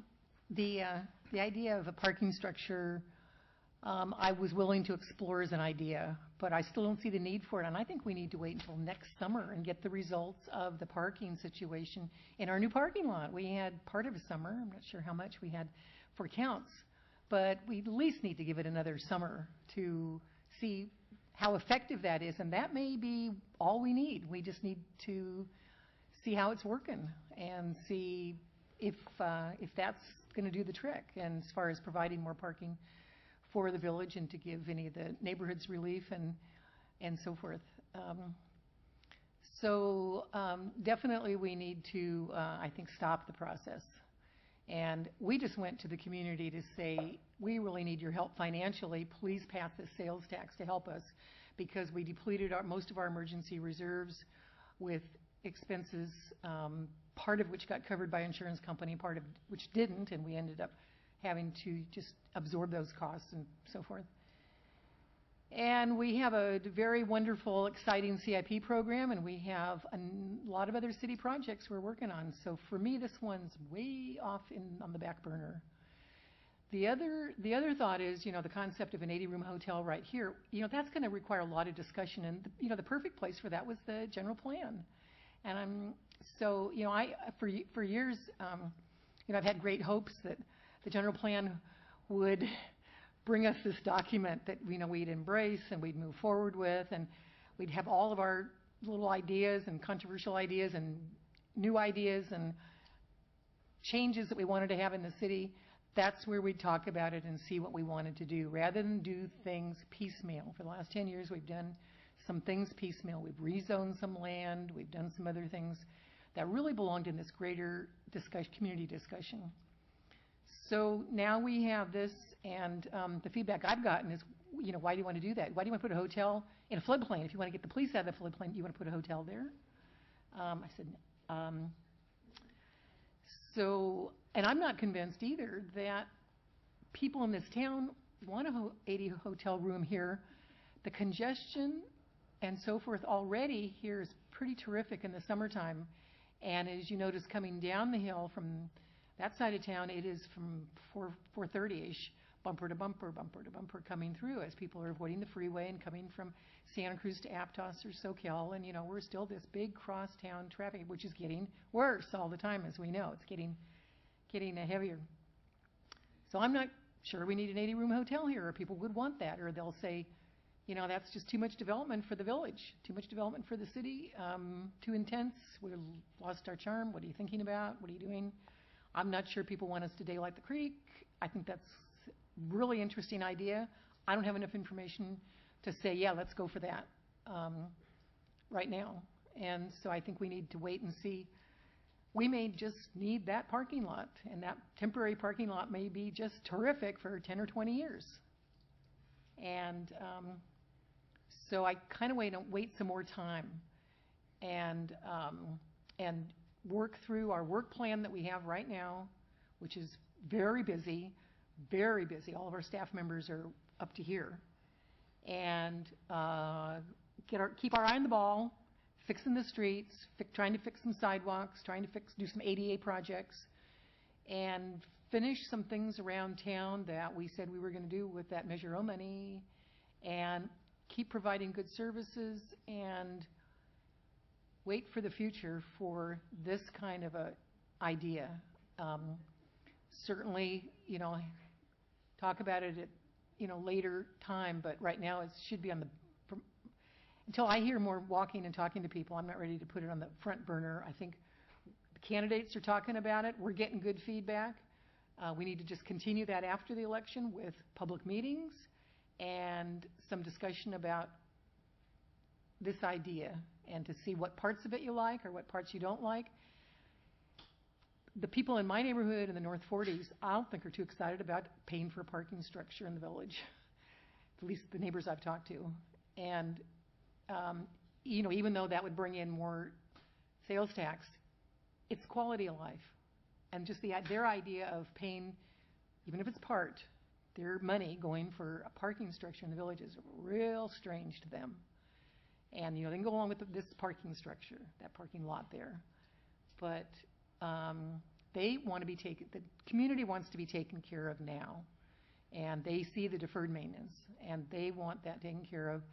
And I think we just need to move forward with what we're doing and have a discussion later on about something like this and see if the community is interested in it. Thank you, Stephanie. Dennis, please. A good thing's happened here tonight. It brought people in that care about our community to voice their opinions about a proposal that was brought forward not by staff, by the city. We as council members have actually talked about this for normally not in a public forum, but we've talked about the possibility of a range of different issues being tied together to help finance it. So the idea coming out to the public was good. The process was bad. In other words, we should have did a longer education process before we brought this to the public, and we're all aware of that. But a good thing that's happened is that we see the issues out there, and the issue for us becomes looking at the good and the bad of a project like this and how they tie together, and to be educated all the way across the board. And so I'm going to follow with Mike that the best thing we can do right now is have staff come back with a recommendation of how we improve the public process on this, and bring it back to us. It is a discussion among council members. It's a discussion of all of you. It's a discussion of the community. The community is becoming aware of this issue, and it's real difficult to separate the 5 different elements of this thing. The parking garage can't be separated from possibly, at this point, from the possibility of a hotel or moving City Hall. And a Lower Pacific Cove coming back to a park, which is recommended in our general plan and by our GPAC and this council to do that, as well as a multi-story garage. They can't be separated at this point. Maybe there'll be time an element may be taken separately, but at this point. So discussing this as a whole, and admittedly it is the biggest project the city's ever undertaken, but it solves a lot of problems that exist within the city. And they cannot be tackled individually at this time. They need to be tackled together. And size and scale and population is always going to be an issue in this community. And the amount that tourist industry can be absorbed in this community will always be an issue in this thing. And so those decisions all have to be made as a whole. And so I'm just going to follow with Mike in that we recommend to staff that they come back with a community process that educates the public to the issues and the needs of this community, as well as what could be done with this 7-acre parcel that benefits everybody. And particularly, I would say, first of all, the people who live here.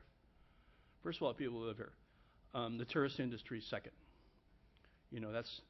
That's economics, but at the same time, the most important thing here is using this property for the best use of the people who live here.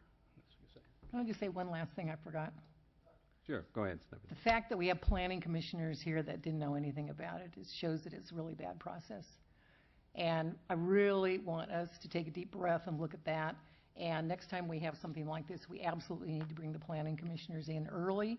And we really, whoever's elected to the new city council, they need to have regular meetings with the planning commission so we're on the same page with developments. There have been too many things where the right hand didn't know what the left hand was doing, and that's not right. We need to work together, move forward together. Not that we're not going to have some hopefully minor differences on the projects and the developments that move forward, but we really need to meet regularly so that they know what we're thinking, we know what they're thinking, and that we have a really good, close working relationship moving forward.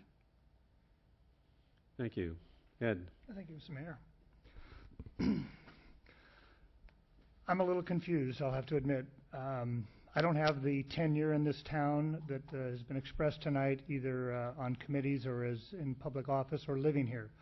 I've only been here 5 years, but during that 5 years, I've been pretty consistent about one thing, and that is listening to what the people of Capitola say and embracing them. I got into this town, and about after being here for 6 months, I took an opportunity to be on the parking commission. And at that time on the parking commission, the entire commission was committed to building a parking structure. I don't think it was in the favor of the city council, but nonetheless, the parking commission worked diligently to prepare the plans, draw the plans, submit them. Following being on the parking commission, I too was on GPAC. And so when a statement's made that nobody on GPAC was in favor of this, I just want to clarify that because I was on GPAC and I was in favor of this. And I think a couple other people were also. The problem with the parking structure, which was also brought up tonight, was there was no way to pay for it. And I think that one point was made that, you know, personally, people that live here did not want to pay for it. They felt it was a tourist-impacted situation and they should pay for it. So all of a sudden, along comes an opportunity for us to, make all these projects come to. We've got a developer, and that term can be a positive or negative thing. It just depends on your history. I wasn't here to go through the Rispin horrible time. Okay, obviously the word developer at that time was not good.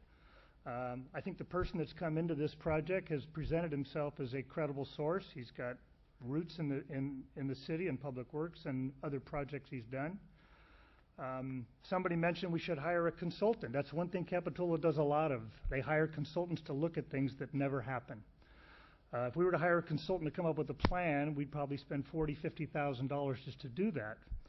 And what's on the table here now is whether we offer $25,000 now and $25,000 later, a total commitment of an exposure for the city is $50,000 to look at a plan that does everything that everybody that I've listened to for the past 5 years I've lived here has talked about. Talked about building a parking structure. Talked about reclaiming the park. It was a tragedy, people said, when we put in a temporary parking lot. They want to park there. This is what different people say.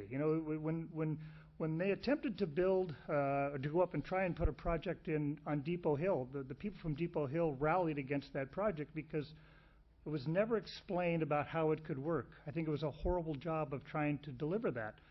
I don't think the developer needs to come in here and sell anybody on this project. I think what needs to happen is it needs to be explained. And that's what I'm willing to listen to. I'm willing to say, if we're going to draw up plans, you don't draw up plans for free. It's like the developer wants to build a hotel, but when you look at the package, they're going to draw up plans. They're going to refine the plans for the structure, draw up plans for reclaiming the park, and also for a possible city hall on that site. The truth is we don't have a lot of other choices where we want to move City Hall. That's about the only land we have left. The thought of getting this building out of the floodplain, absolutely, the flood here was because of a broken pipe. It had nothing to do with the tsunami or any flood. But the fact is, the pictures of the water on the ground were real. And what was real about it, because I lived right down the street in the flood, I lost my car in the flood, was that when that water is on the ground, it's everywhere. And if the tsunami comes in because it's in a tsunami zone, we didn't just make that up. Somebody has said that we're in that zone, and whether it hasn't been 50 years or 100 years, when the levees broke in New Orleans, the reality hits. And what I would be remiss doing is saying, well, let's put something else off again. And if that does happen, sooner or later, Capitola is going to be exposed to sea level rise and changing tides, and it could happen. So Do I want to be a gambler? No, I don't want to be a gambler. I want somebody to look at it. And for me, of all the projects that I've seen this council vote on and support, if we were going to put $50,000 at risk to have somebody come in and say, look it, we're going to open up a 9-month process that involves your entire community.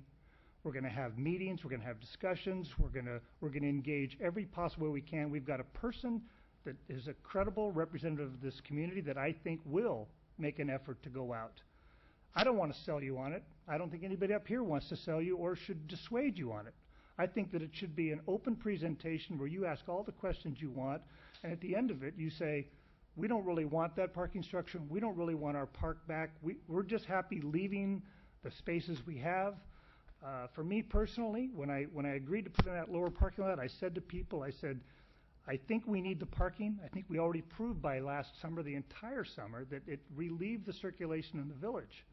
But I also said it would be a travesty if we left it as a temporary parking lot and let that land go to waste, because there's so much potential for the city to develop that for parkland or a community center or anything that would enhance the experience of the village. And I'm all for the idea of a civic center.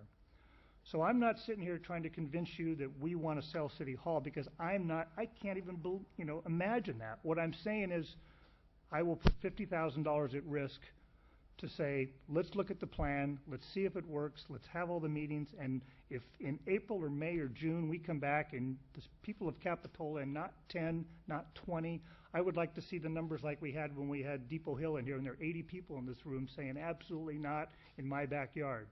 And if that kind of people come out and support for or against this entire project, so be it. I agree with it. Thank you. Right. Thank you, Ed. I just have a question of Ed. Why do we need to enhance the village? It's pretty neat the way it is. I mean, if we need to fix up City Hall, if it's an eyesore, we can paint it. We can do some things to this building, to fix it too, and to create a plaza in the front, get rid of that grass, and create a little seating area. And definitely, if we need to fix those horrible bathrooms that we have, both here and on the wharf.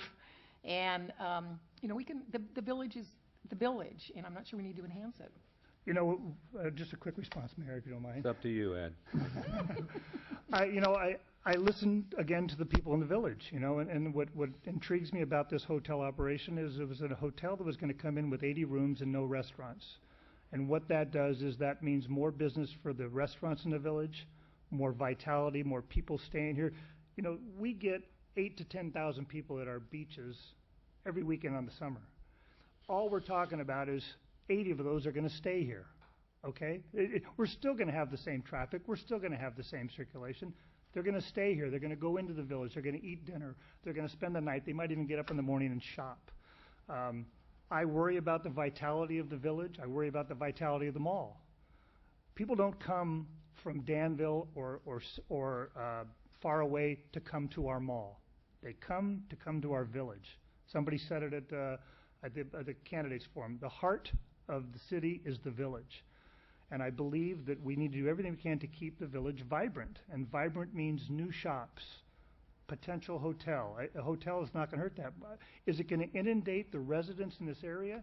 I live down the street. If you live in the village, that's part of that. If you buy your property next to a school zone where a park is and you don't think you're going to hear kids in the parking lot, you've done a mistake. So I believe that it's in the right location. We've talked about a hotel. And Stephanie, our facilities in this city, the city manager will tell you we're trying to generate money for our facilities funds because they're falling apart. And this building is one of those. So, I'm open. And like I said, I'll go back to my statement. I'm only putting what I believe is $50,000 at risk, and I think that's a reasonable risk. All right. Thank you, Ed. And any more comments? Why not? Well, I won't counter back. Okay, if you promise not that you won't rebut. I will not well, rebut. this is a good chance for us to have the last word. Unless other council members would like to speak, this is a really good chance for us to get some thoughts out, for people to bounce ideas off or to see where we're coming from, and to kind of just explore these ideas a little bit more, which is the first time that they've heard of it. One of the reasons why I'm concerned about development on this site is that if that happens, works out, what about the theater site? And if that gets developed heavily too, that's going to be too intense uses here, and that might be too much. It's not just people that live in the village for the traffic I'm concerned about. I'm concerned about people that live everywhere in Capitola that are trying to get across town. And if we create a lot of more congestion here, it's even more difficult. And I've talked to people that don't like the idea that the streets are closed, even on festival days, because they like to get through town. They don't have to want to go way around. And we're going to be closed for the fireworks. We're going to be closing the entrances at, I forget what time, and we need to let people know about that because they're going to be mad when they try to drive down into the village and they didn't know they're going to have to make a big detour around. So we just need to be sensitive to everybody in town and the traffic patterns and the uses and the congestion and the density and things like that. Yeah. Dennis? You gonna Stephanie, jump I in? have to counter you on that, in that one of the benefits of traffic congestion in the village is people don't use that as a pass-through. If you had open roads through the village, you would have people traveling through our town nonstop. So one way to control traffic is if you create the mass and you make it slow enough, it makes it difficult for people to get through there. So I said, what this building right here is a converted car garage repair shop. That's what we're living in right here. Okay. Yes, the second story was added to it. The police department, I'm not sure, maybe Mick and Ron can give me an upgrade. That building's been there probably as long as this one has been here. It's been remodeled 3 or 4 times. The village has added 2 new structures to it in the last 20 years. You look along the whole Esplanade, those buildings are dilapidated. It's time that you find ways to do improvements down there and to encourage those businesses to stay there. And with time and economic vitality of the village itself, the property owners will improve them. Also, you have to give them the pathway as how you deal with parking. Right now, the Coastal Commission doesn't allow us to expand business because we don't have the parking down there. The opportunity for new parking up here gives it that. So it's a catch-22 effect here. And yeah, we love the village, and it's really okay in the wintertime for us to live here.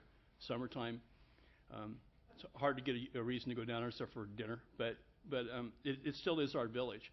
And so the reason you haven't seen any growth in that village is because both between land use laws and economic vitality has not allowed those buildings to improve. And the same village you had down there for years, and it needs to be it needs to start into its own upgrade. Okay. Thank you, Dennis. And I think maybe I'd like to be able to close this out. Seeing as I'm termed out, I only have, I think, 3 more meetings to go. But I want to just thank everyone for coming out this evening. I mean, what a wonderful, robust debate that we now get to have, really about the future of our village, our Capitola, and how we want it to look. Are we bought into the general plan concepts? Because all these elements that the staff have brought to us are in the general plan. They were mentioned in that in some form or fashion. It doesn't mean that we're absolutely committed to it. And I just wanted to let everybody know, we need to start someplace to start having this discussion. And I felt that it was important that we have it going into the election, because I think elections do matter. And this is an opportunity for all the candidates that are running in this election, who are walking the neighborhoods, to talk to the community about these ideas that are in the general plan and now being brought forth here in viable concept or way that they could be studied further and potentially be accomplished. From my perspective, I mean, we've been having these discussions, many of them, for years, and especially ever since the flood has happened. Okay, so from my perspective, the jewel or the primary accomplishment and the benefits for the residents of Capitola is having Pack Cove, former Pack Cove, be turned back into a park, and for public space for everyone who lives in the community to be able to use and enjoy. However, in order to do that, we need to remove that temporary parking lot, and that's where the parking structure came in to play. And that has been on the topic of discussion and robust debate for many years. And it did get into the general plan. And as Ed mentioned, it was talked about in the Parking and Traffic Committee. They brought these ideas. Everyone agreed that that parking lot would be a temporary parking lot. And so now there came a means to be able to move and make that truly a temporary parking lot. And I think that now we get to decide, okay, how much do we really want to have that open space, that park in the middle of the village?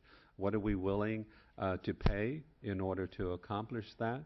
As far as I'm concerned, the hotel that Craig and Owen brought forth, or the concept, was just a means to an end.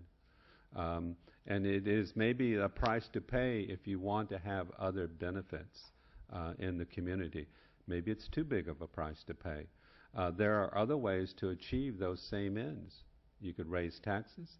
You could float debt, tremendous amount of debt that the city would carry. That's another means that has its own risk. I think ultimately decisions have to be made about whether we're going to do nothing, whether we're going to raise taxes and incur debt, or whether we're going to look at a project such as this, and which would help finance and fund our goals, and in our lifetimes. Because if you, my assumption, if you don't, I think, grasp on to some funding mechanism such as this, it will never happen in our lifetimes. And that truly, that parking lot will be there potentially forever. And if that's what ultimately the community wants, then yeah, maybe then we'll just have to live with that.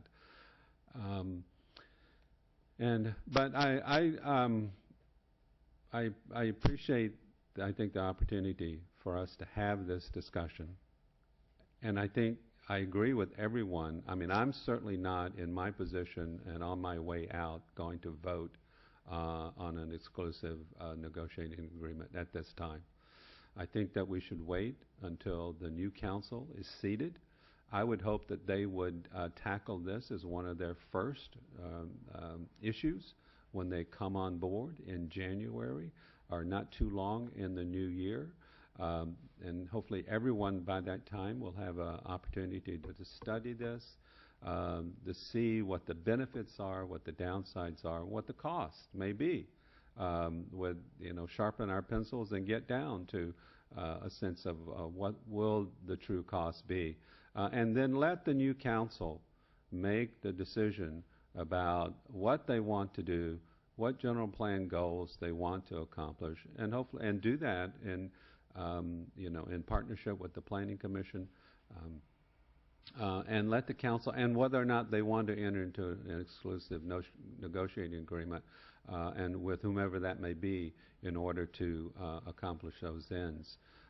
But I think I appreciate the opportunity that we have to be able to have these options and to be able to consider them, both argue our sides, and hopefully we can agree on the process. I think it should be the political process, and with the candidates, and when they come on board, hopefully they can then refine that process and carry us forth to an ultimate decision. Because I think ultimately we need finality. We need to decide, is that parking lot temporary or is it not temporary? Let's just make a decision so that we're not grasping at straws for the future on things that we aren't truly committed to, don't truly care about, and therefore will never happen, but we just continue to talk about them. That's my view, but I think that this is the beginning, and let's all try to learn about the project, the specifics, what we and share it with our neighbors and see how really people think. Really, and to me, it's about two core things. It's the park and the parking structure. That's the main thing, and these other things about how we get there. Because if the hotel is how we get there, then you have to move the city hall. And if you're going to do that, don't move it just in the floodplain again. I mean, whether you believe we have a flood or not a flood, I mean, we've told about climate change and it's in the tidal zone.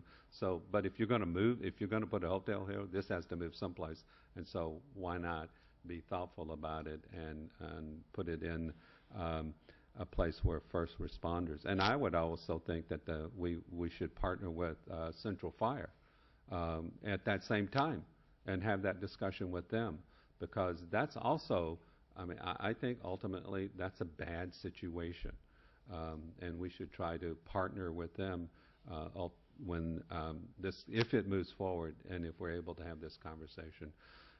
So with that, I think, Mike, you want to propose a motion? I'll make a motion that we decline respectfully the ENA agreement presented to us by staff, and that we direct staff to bring back all the material they have with regard to this proposal and a plan for public outreach and meetings. Is there a second?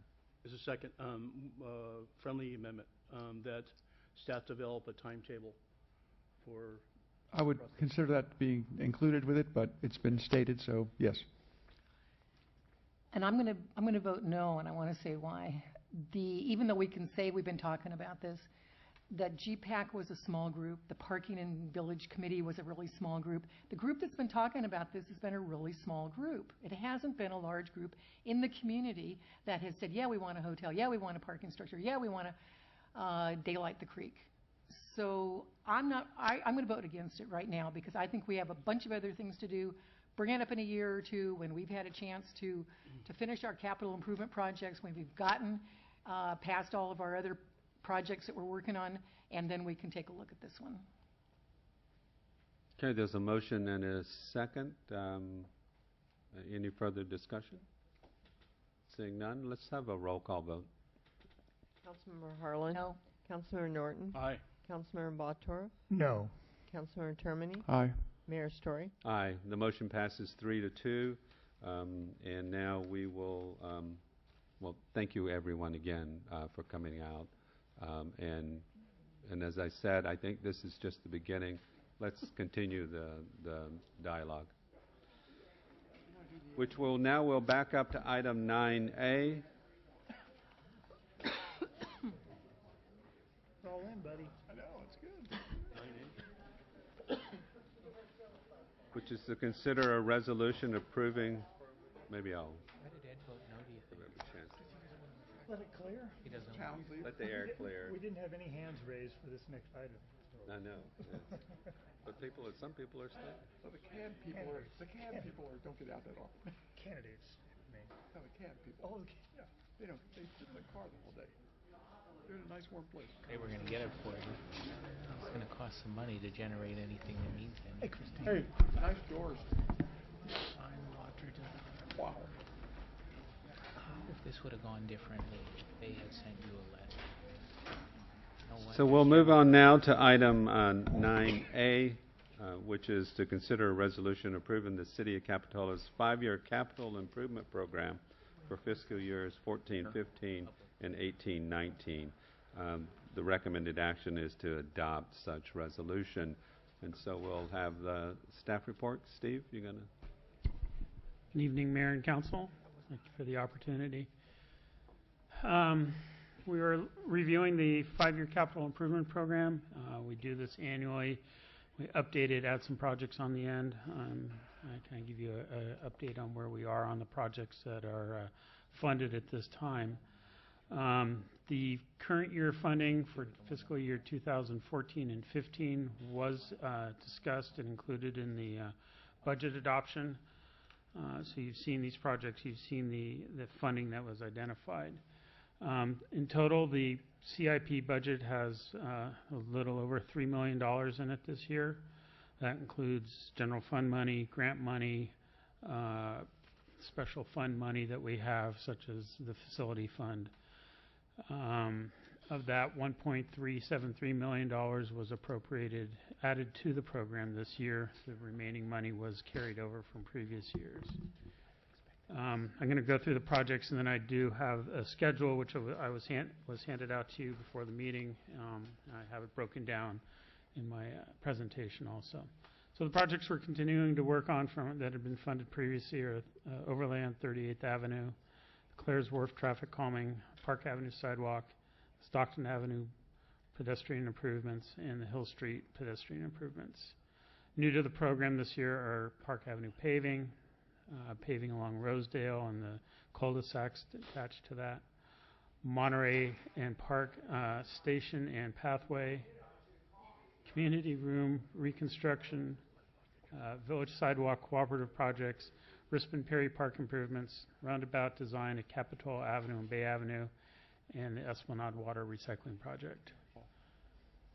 Quickly looking at the schedule of the projects that are underway. It is shown up here, but that's easier to look at the one that's on the piece of paper I provided.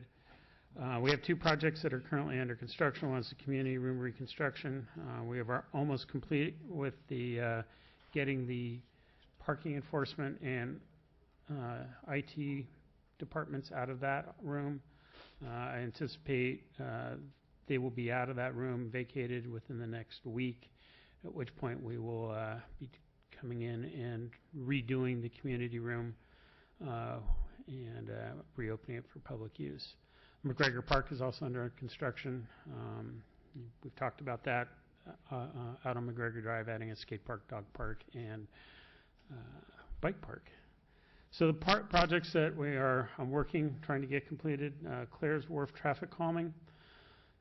That one, I would say we're probably about 30% design. We've kind of put it on hold now. The county has a sanitation project which will tear up about half of Claire's Street to put in a new sewer line. It's a highly important project. It's to replace a line that goes under Soquel Creek. It's something I think is in the best interest of the city, and it's certainly in our best interest to wait till that's done before we repave and add more improvements on that project. They are currently just completing their environmental review on that project. I think it's going to take a while for them to get that completed, so I'm kind of forecasting the best we'll do is get that completed in the fall of 2015.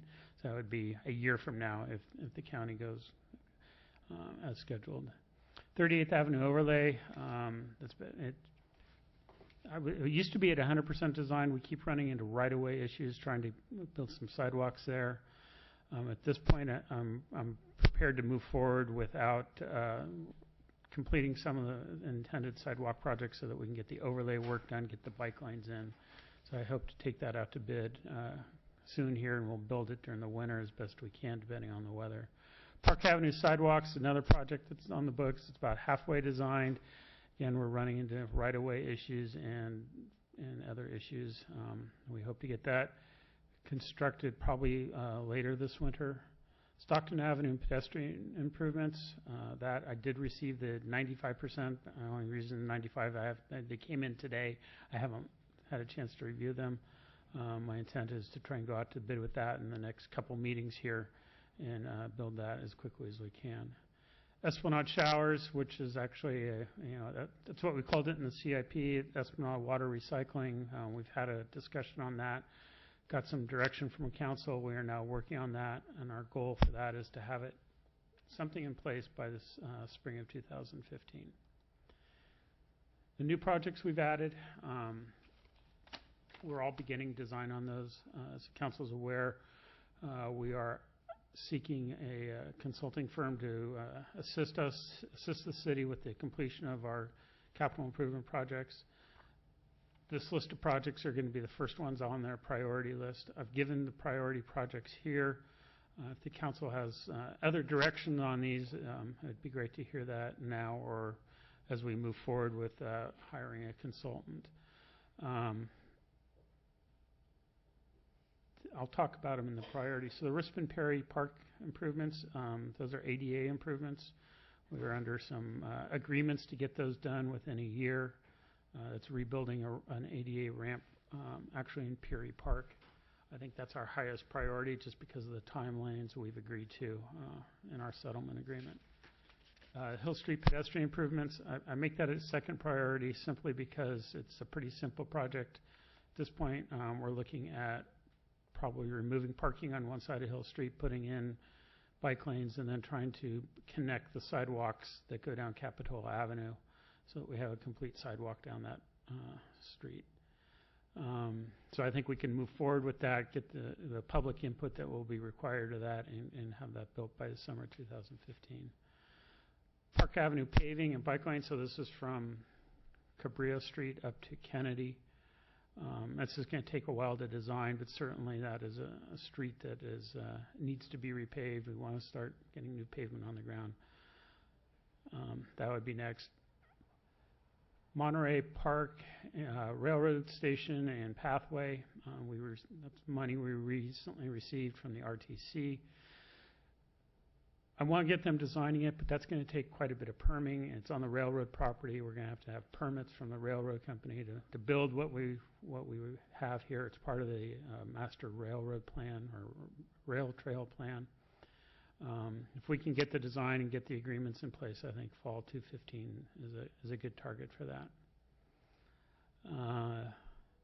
Rispin, I already talked about that. And the fifth one would be the roundabout design at Capitol Ave. The only reason I make that a lower priority is it's a design only. We do not have construction funding. I want to get things that we can get built done as quickly as we can. And so we'll be working on that and get that design done, but then we'll have to seek other funding to get it built. So the one that's really to be determined is the Village Sidewalk Cooperative Project. We have had interest from other similar to what we did in front of the restaurants in cooperation with the restaurant owners, the property owners for the restaurants. Other parties in the village have expressed interest. We're kind of underfunded in that project at this time. I think there's $19,000 in the CIP for it. That'll pay for, most of that would end up going for design work if we do all the rest of the sidewalk. So I plan on moving forward with the two parties I know are interested in moving their sidewalk forward, but we are underfunded there, so it's something we can talk about. Just really quickly moving forward to the 15-16 fiscal year, we have more paving on Monterey and Kennedy. I know that's one we get a lot of questions about, and so that would, we would start design in when we get the funding in July. Go through, probably would not get it designed until through the winter and build it in the spring of 2016. Same thing with paving in the neighborhood of 42nd and Diamond. PG&E undergrounding, we have funding here. That's really more coordinating with PG&E. We need to redefine what our undergrounding program is. Right now it's too large an area to underground given the funding that we have available. I've been trying to work with PG&E. We had some interest from them about 6 months ago in trying to do that. They've gone on to other things, so we'll try and move that forward in 15-16. The Stockton Avenue Bridge assessment was actually in this year's CIP, was deferred back to next year to keep some funding. That's just a study to determine what our risks are there, what are our flood risks, and what are our options to mitigate those risks. Bay Avenue Streetscape, that's a small project that goes from approximately Capitola Ave up to Monterey, add some vegetated areas in that area. And then the Rispin Park development, we have an RFP on the street right now. To start that, we have a $485,000 grant that will be eligible.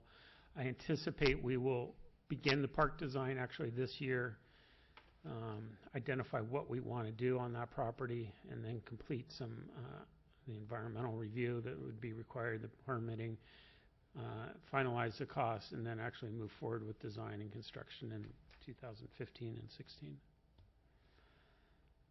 The next year, 17-18, is paving projects. As we move forward, we're uncertain of other grants and other things, so most of our money does go into paving. We have FAMAR paving and paving in the avenues. In 2017-18, again, we have Bay Avenue Streetscape and paving, and then Washburn neighborhood paving, 30th Avenue paving, and the slurry seal and the jewel box. And then looking out in 5 years, tentatively what we've identified is some paving on 41st. Certainly the upper end toward Highway 1 is in need of repaving, and then also doing Wharf Road. So we presented this capital improvement program to the Finance Authority, Finance Advisory Committee on September 16th. They discussed various projects. Funding for the wharf was a big one. The one recommendation they had was that we should include, even as an unfunded project, the rehabilitation of the Depot Hill stairs. As everybody knows, those stairs get a lot of use. They are old and probably do need some rehabilitation. It's not an easy project. There's a lot of meeting current code and all that make it difficult, but I think it is worthwhile adding in here so that we're aware that that project needs funding in the future. So my recommendations tonight are, one, that you do direct staff to take the Finance Advisory Committee's recommendations and add the Depot Hill Stairway Rehabilitation Project as an unprogrammed street project, and that you adopt the resolution approving the capital improvement program. And I'd be happy to answer any questions. Mike? Steve, has the county funded the sewage project for, the sewer line project for Claire's? Yes, it is funded. It is funded. Yes. They should pay us money for letting the pavement go this long so they don't have to tear it up. It'll be easy. Okay. Thank you, and I just can't wait, maybe in our lifetime. Thank you. Yeah, Dennis? Go ahead, Ed. Okay, thank you. I have concerns about the Stockton Avenue project. I was under the assumption that we were going to do Stockton Avenue, we'd at least be including the DeWards and Ling component, and it made it sound like that's not in your plan. The DeWare's side, yes, the DeWare side is in. It does not include around David Ling. I don't think that was ever in the scope. It's about 30 feet there. It would be, that's all it takes to complete that entire area. It would seem a shame not to include We that. can look at adding that in. It's not in the scope right now. I don't remember it being in. I can't imagine the cost. It's about 30 feet and that would be the only section unfinished in that entire exchange with the new design. So I don't know. We had 19,000 left over. I know we were considering doing the Mercantile project and down the way. I can see where that could hold off, but if we're going to annihilate that intersection, it doesn't make sense to leave that 30-foot section undone. And I believe Ling was cooperative in participating in that. Thanks. Yeah, Dennis? Steve, does the Claire's traffic calming, does that include redoing the whole street, the whole length? Yes, it goes from Wharf to 41st Avenue. You know, thinking about this, the Park Avenue sidewalks, I know we're a long ways down the line to change things on that, but we're going to actually have two pathways running parallel to each other hopefully within 2 to 3 years. We'll have a pedestrian on the UP corridor will be used for that too. So maybe connections between the two should be considered in a future The project does include crosswalks across Park Avenue to tie it so people could get down into the corridor. So they can get down the corridor, okay. Yeah. There's $365,000 allocated for the Bay Avenue Capitol intersection improvements. What does that entail? Bay and that is the roundabout? That's the roundabout? Yeah. Okay, and so that's budgeted for this year. Is that feasible? 2014-15.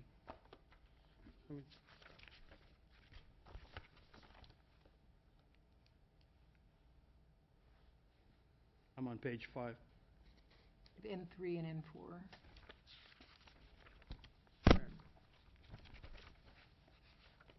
So you're on page 5. Which project are you looking for?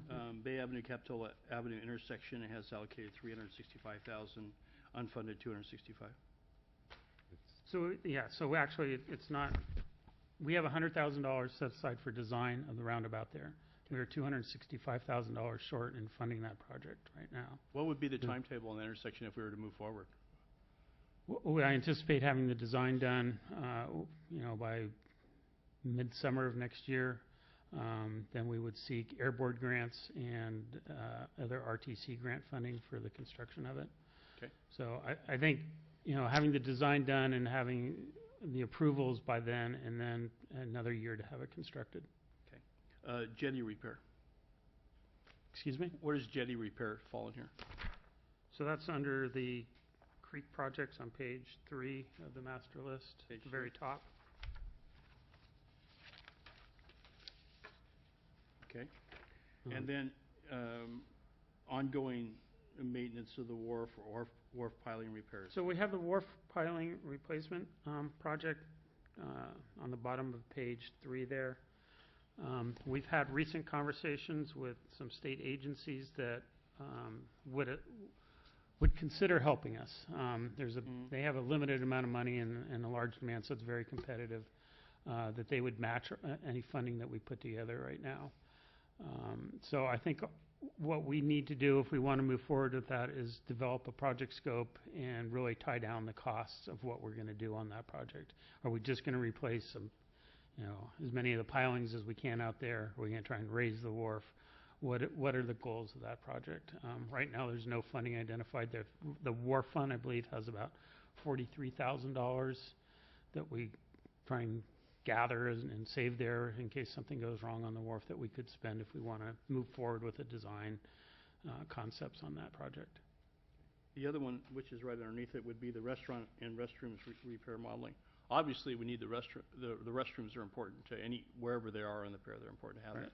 Right. I think we went through a process a while back where it was suggested that we put them at the beginning of the wharf, and people came up on arms on that one. So probably the outside location.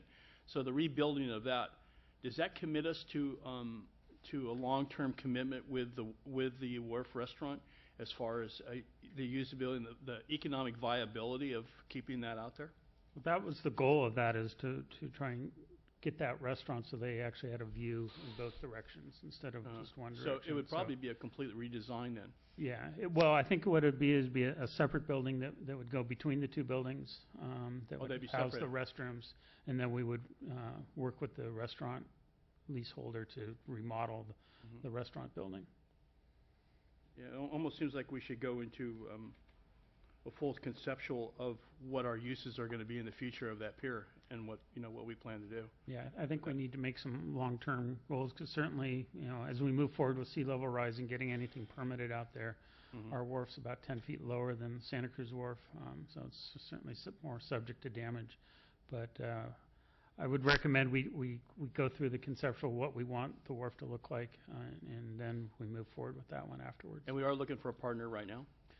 Yeah, like I said, I apologize, I can't remember the name of the state agency, but Carolyn Flynn has found a state agency that will, on a competitive basis, cost share any improvements we do to maintain that wharf there.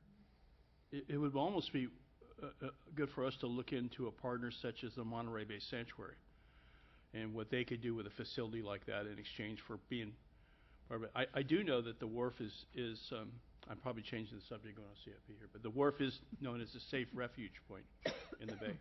And so the Coast Guard has an interest in keeping that in place too. So maybe those are sources that we could look at as potential partners. Okay. Thank you. All right, thank you, Dennis. Any other questions for Steve? Steve, I had a question about Fanmore Avenue, which, I mean, it is sorely in need of repaving. And then looks like that's scheduled for 16-17? Yes, that would be correct. Uh-huh. And actually, that one, once we identify the funding for it, we have some preliminary design work already done on that.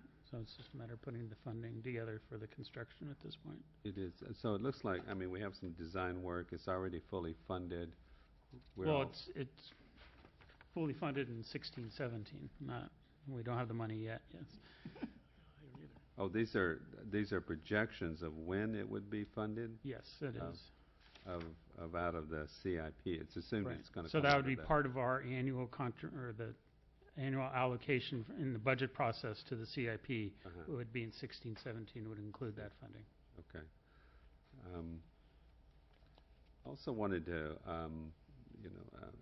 really ask about the feasibility of adding to our, and we can consider it an unprogrammed schedule, is traffic calming on Wharf Road.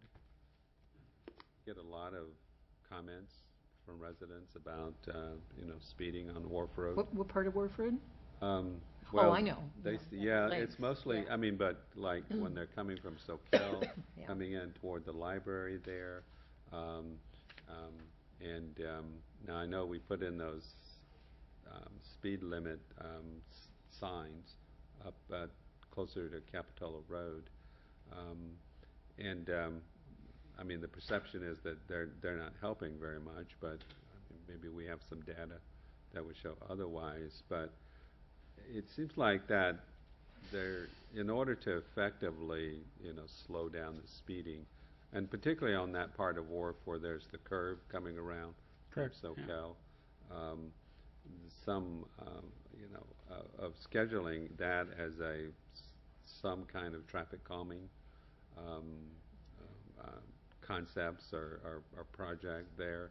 I know it would be some time. It could be unprogrammed, but I think it would be good to put that on the council's radar and list.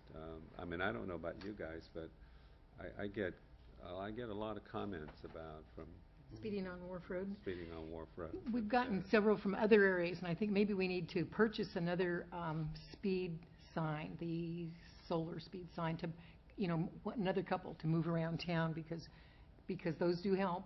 And people have mentioned quite a few streets to us that they feel we could use them.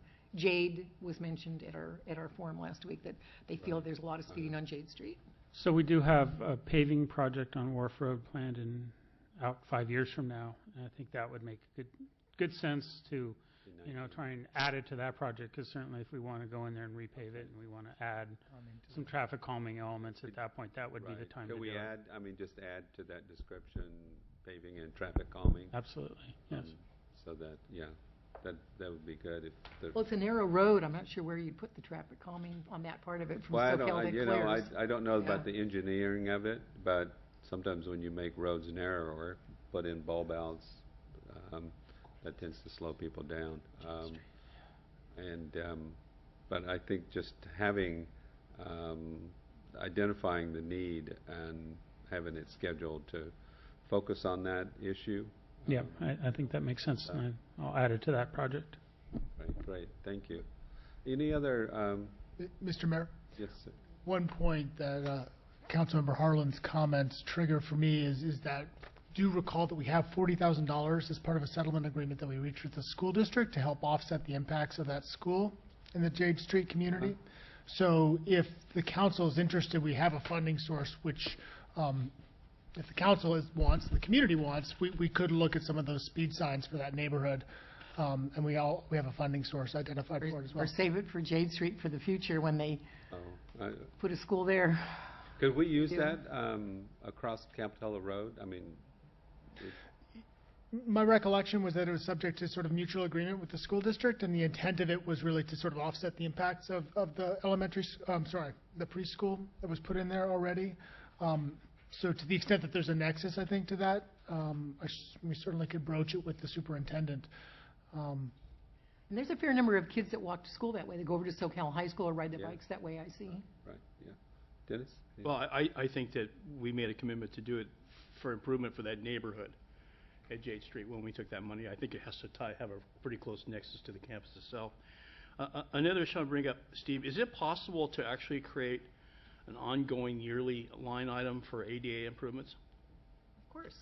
We do have an ADA item actually in the facilities budget, so it's not part of the CIP. It is a separate fund.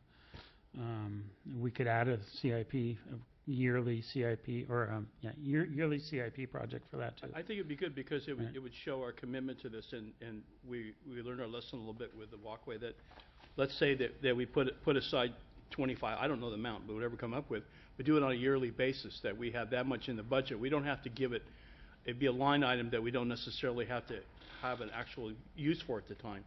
But certainly, it would go to an ADA solution. Okay, I'd be happy to add that. So I've heard that walking too. I've heard from people who said, why don't you get the telephone poles out of the middle of the sidewalk and things like that. So it would help. I mean, we might be able to spend just a little money to improve an area every year, which would be wonderful.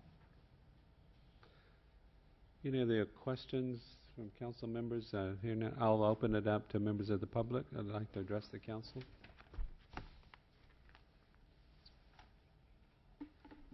Thank you, council and staff, for this opportunity. A 5-year capital improvement project list is so valuable, and I appreciate all the work that has gone into prioritizing this list, generating the numbers with all of the limited resources that the city works with. Generating a CIP project list was something that I used to do for the city of Novato. I do have just a couple comments. One is one of those sort of out-of-the-box kinds of comments having to do with the recycled water at Esplanade Park. I just want to say that I did come to your meeting. I watched your deliberation on that item, and I couldn't help but think after I left, when we did that aerial view and we looked down at the park and we looked down on top of those condominiums up above and we talked about reclaimed water, et cetera, I was thinking about all of that impermeable roof that was sitting up on the cliffs, and was thinking, gee, wouldn't it be wonderful if we could collect some of the water that's building up on the roof of all those condominiums up above, channel it right down to some sort of cistern or holding system down below. But that's just a little bit out of the box. I do like Steve's comments, our Public Works Director, with regards to please get done what we can get done, because the community's anxiously waiting for progress out there. We've had lots of reasons in the past not to move things forward, but now that we've got some funding, let's do it. Let's show the community, build the confidence that we're spending the money that we said we were going to collect in the proper manner. And lastly, a little bit of attention on pavement management.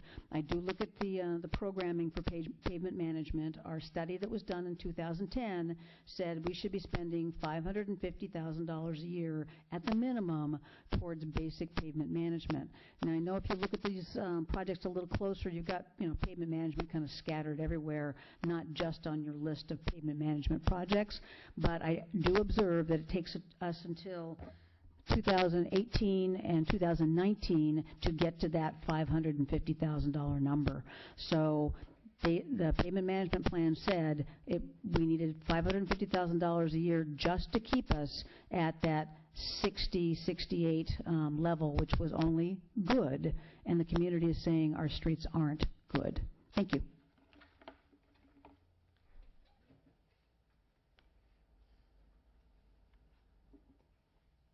Jacques Bertrand. So I enjoyed the report too. It's very detailed. I like that very much. But I just became aware of an issue when I was campaigning up and along Park Avenue. And Steve sort of alluded to it when he said there's some right-of-way issues. Like a little more exploration in terms of what the sidewalk will do in terms of parking for the residents there. So I become aware that a lot of people are going to be losing their parking. I know there is a right-of-way issue, but possibly there's some way to avoid losing the parking. There's really very little options for the people on Park Avenue. Thank you very much. Bye. Thank you. Any other members of the public? Seeing none, I'll bring it back. Is there a motion to approve the 5-year capital I'll move for improvement approval program? with recommendations as Steve could maybe list for us. And second, with adding $75,000 for ADA improvements. Accepted. 75? Mm-hmm. 75,000. Can you fit that in? That would be a budget amendment. I mean, right now, all the money that was allocated to the CIP is programmed. So if we want to create a new project and add another $75,000, I think the direction would be for us to return with a budget amendment and identify where that money would come from. You okay with this? Mm-hmm. Oh, yeah. Okay. So there's a motion with a friendly amendment to add 75,000. No, we're not going to do that. You're not adding that? We're going to direct staff to come back with Okay. a So budget amendment from that.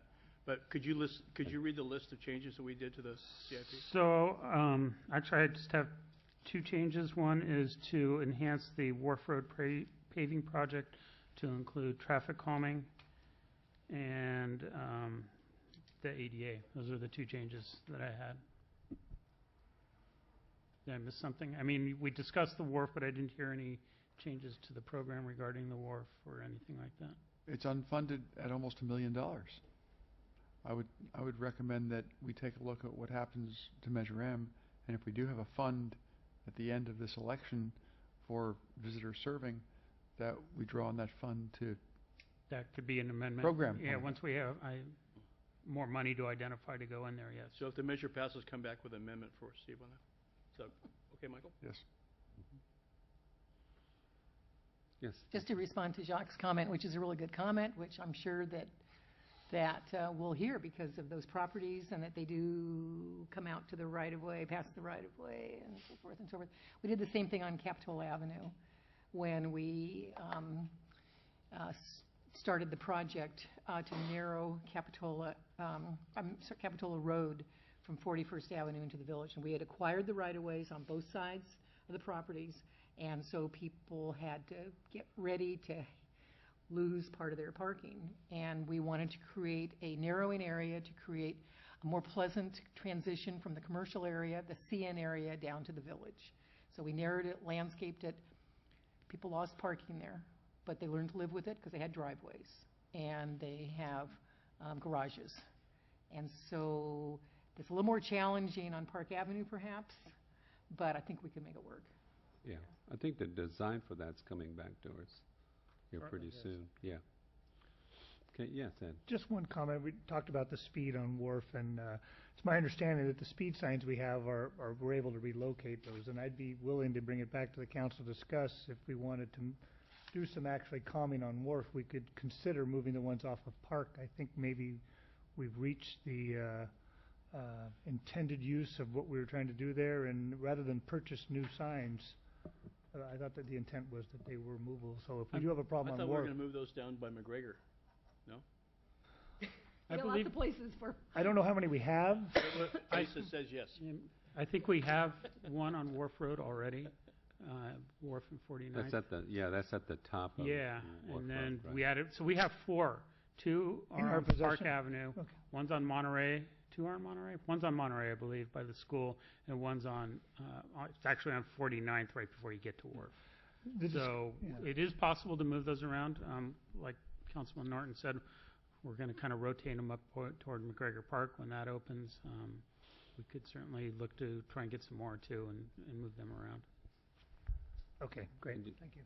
Would you like to bring that back as a separate agenda item? Well, if the council would be willing to do that, I mean, I don't see the need to purchase any more. I think what we should do is I think they've done their job on Park. If we feel there's a problem on Wharf, I would entertain moving them there. And if I don't know how many are designed to be used on McGregor, and People on Jade Street want one. I would want to talk about it as what. Right. Yeah. So right now, staff's plan is to rotate them around to different locations. We have some sites on Bay Avenue, the sites on Park Avenue. We proposed putting one out on McGregor. So we were going to put different poles out there to try to be able to move them around to different sites over time. If it continues to prove successful, certainly we can look at bringing in new ones. How much are they a piece, Jamie? 15,000. No, I want to say. I want to say 7. Yeah, I was going to say 6,500. So By the time they're installed, Oh, right. Well, that may be. So an installation is about $1,000, because what we're going to do is we're going to install the 4-inch pole up 15 feet, which requires quite a foundation in it. So it's about $1,000 down, and then we're just going to move. We're not going to move the poles around anymore. We're just going to move the speed signs and put up speed limit signs on the big poles. But I do think that the funding, the $40,000 that we got in the school district settlement, that would be, in my opinion at least, and I haven't talked to the school district superintendent about it, but a reasonable use in that area around the school district to purchase 1 or 2 more of these and set up some sites for them if we're getting those kinds of complaints. I think I'd like to have it come back as an agenda item. I think there's enough input and preferences, and I think maybe we could all be made happy with either acquiring a few more or putting them in key locations. So. And I think it would be a good conversation. Let's ask Tom, do they work? Okay. For 5 minutes. Thank you. Okay, yeah. Well, thank you. I think with that, do we Just want to have a clarify that motion? we are including Yeah. the recommendation of the Finance Advisory Committee to add the Depot Hill Stairway Rehabilitation. you know, Plan. As always. Yeah. Okay, I thank you. think that was a concurrence. Is that on our historical list? I don't think it is. I'd have to. Doesn't really to matter, look, probably, yeah. Right. Maybe it can become an art project, and we could fund it through developer fees. Mm-hmm. So with that, so we have the motion down, clear? Okay, with that, I'll call the question. All in favor? Aye. Any opposed? Motion passes unanimously. Thank you, Steve. Council. That brings us to the adjournment for this evening. I will adjourn us to the next regularly scheduled meeting on October 23rd, Mr. Mayor, 2014. Yes. please allow me one indulgence. I understand that the video feed was out earlier this evening, and I believe it's back up, but I haven't gotten confirmation of that. So I just wanted to reiterate the announcement that Captain Held made earlier, that the fireworks show this is going to be this weekend, Saturday, for folks who are still watching. 8:30, we will be putting in place traffic control, which means after 7 o'clock, our officers will be monitoring the streets entering the village, and if we're seeing heavy traffic, we will be closing down the entry points to the village. You can still get out, but just want to remind everybody that it will be taking place this Saturday, 8:30. Come on out, should be a fun time. All right, thank you, Jamie. Good night, everyone. There's going to be a million cars trying to cram into that building.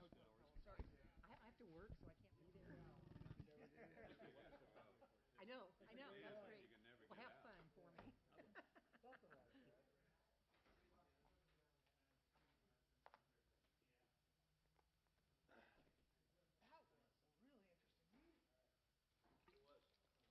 I'll tell you the truth, I'm worn out right now. That was great. There's a lot of great comments, different opinions. Yeah. But came out fine.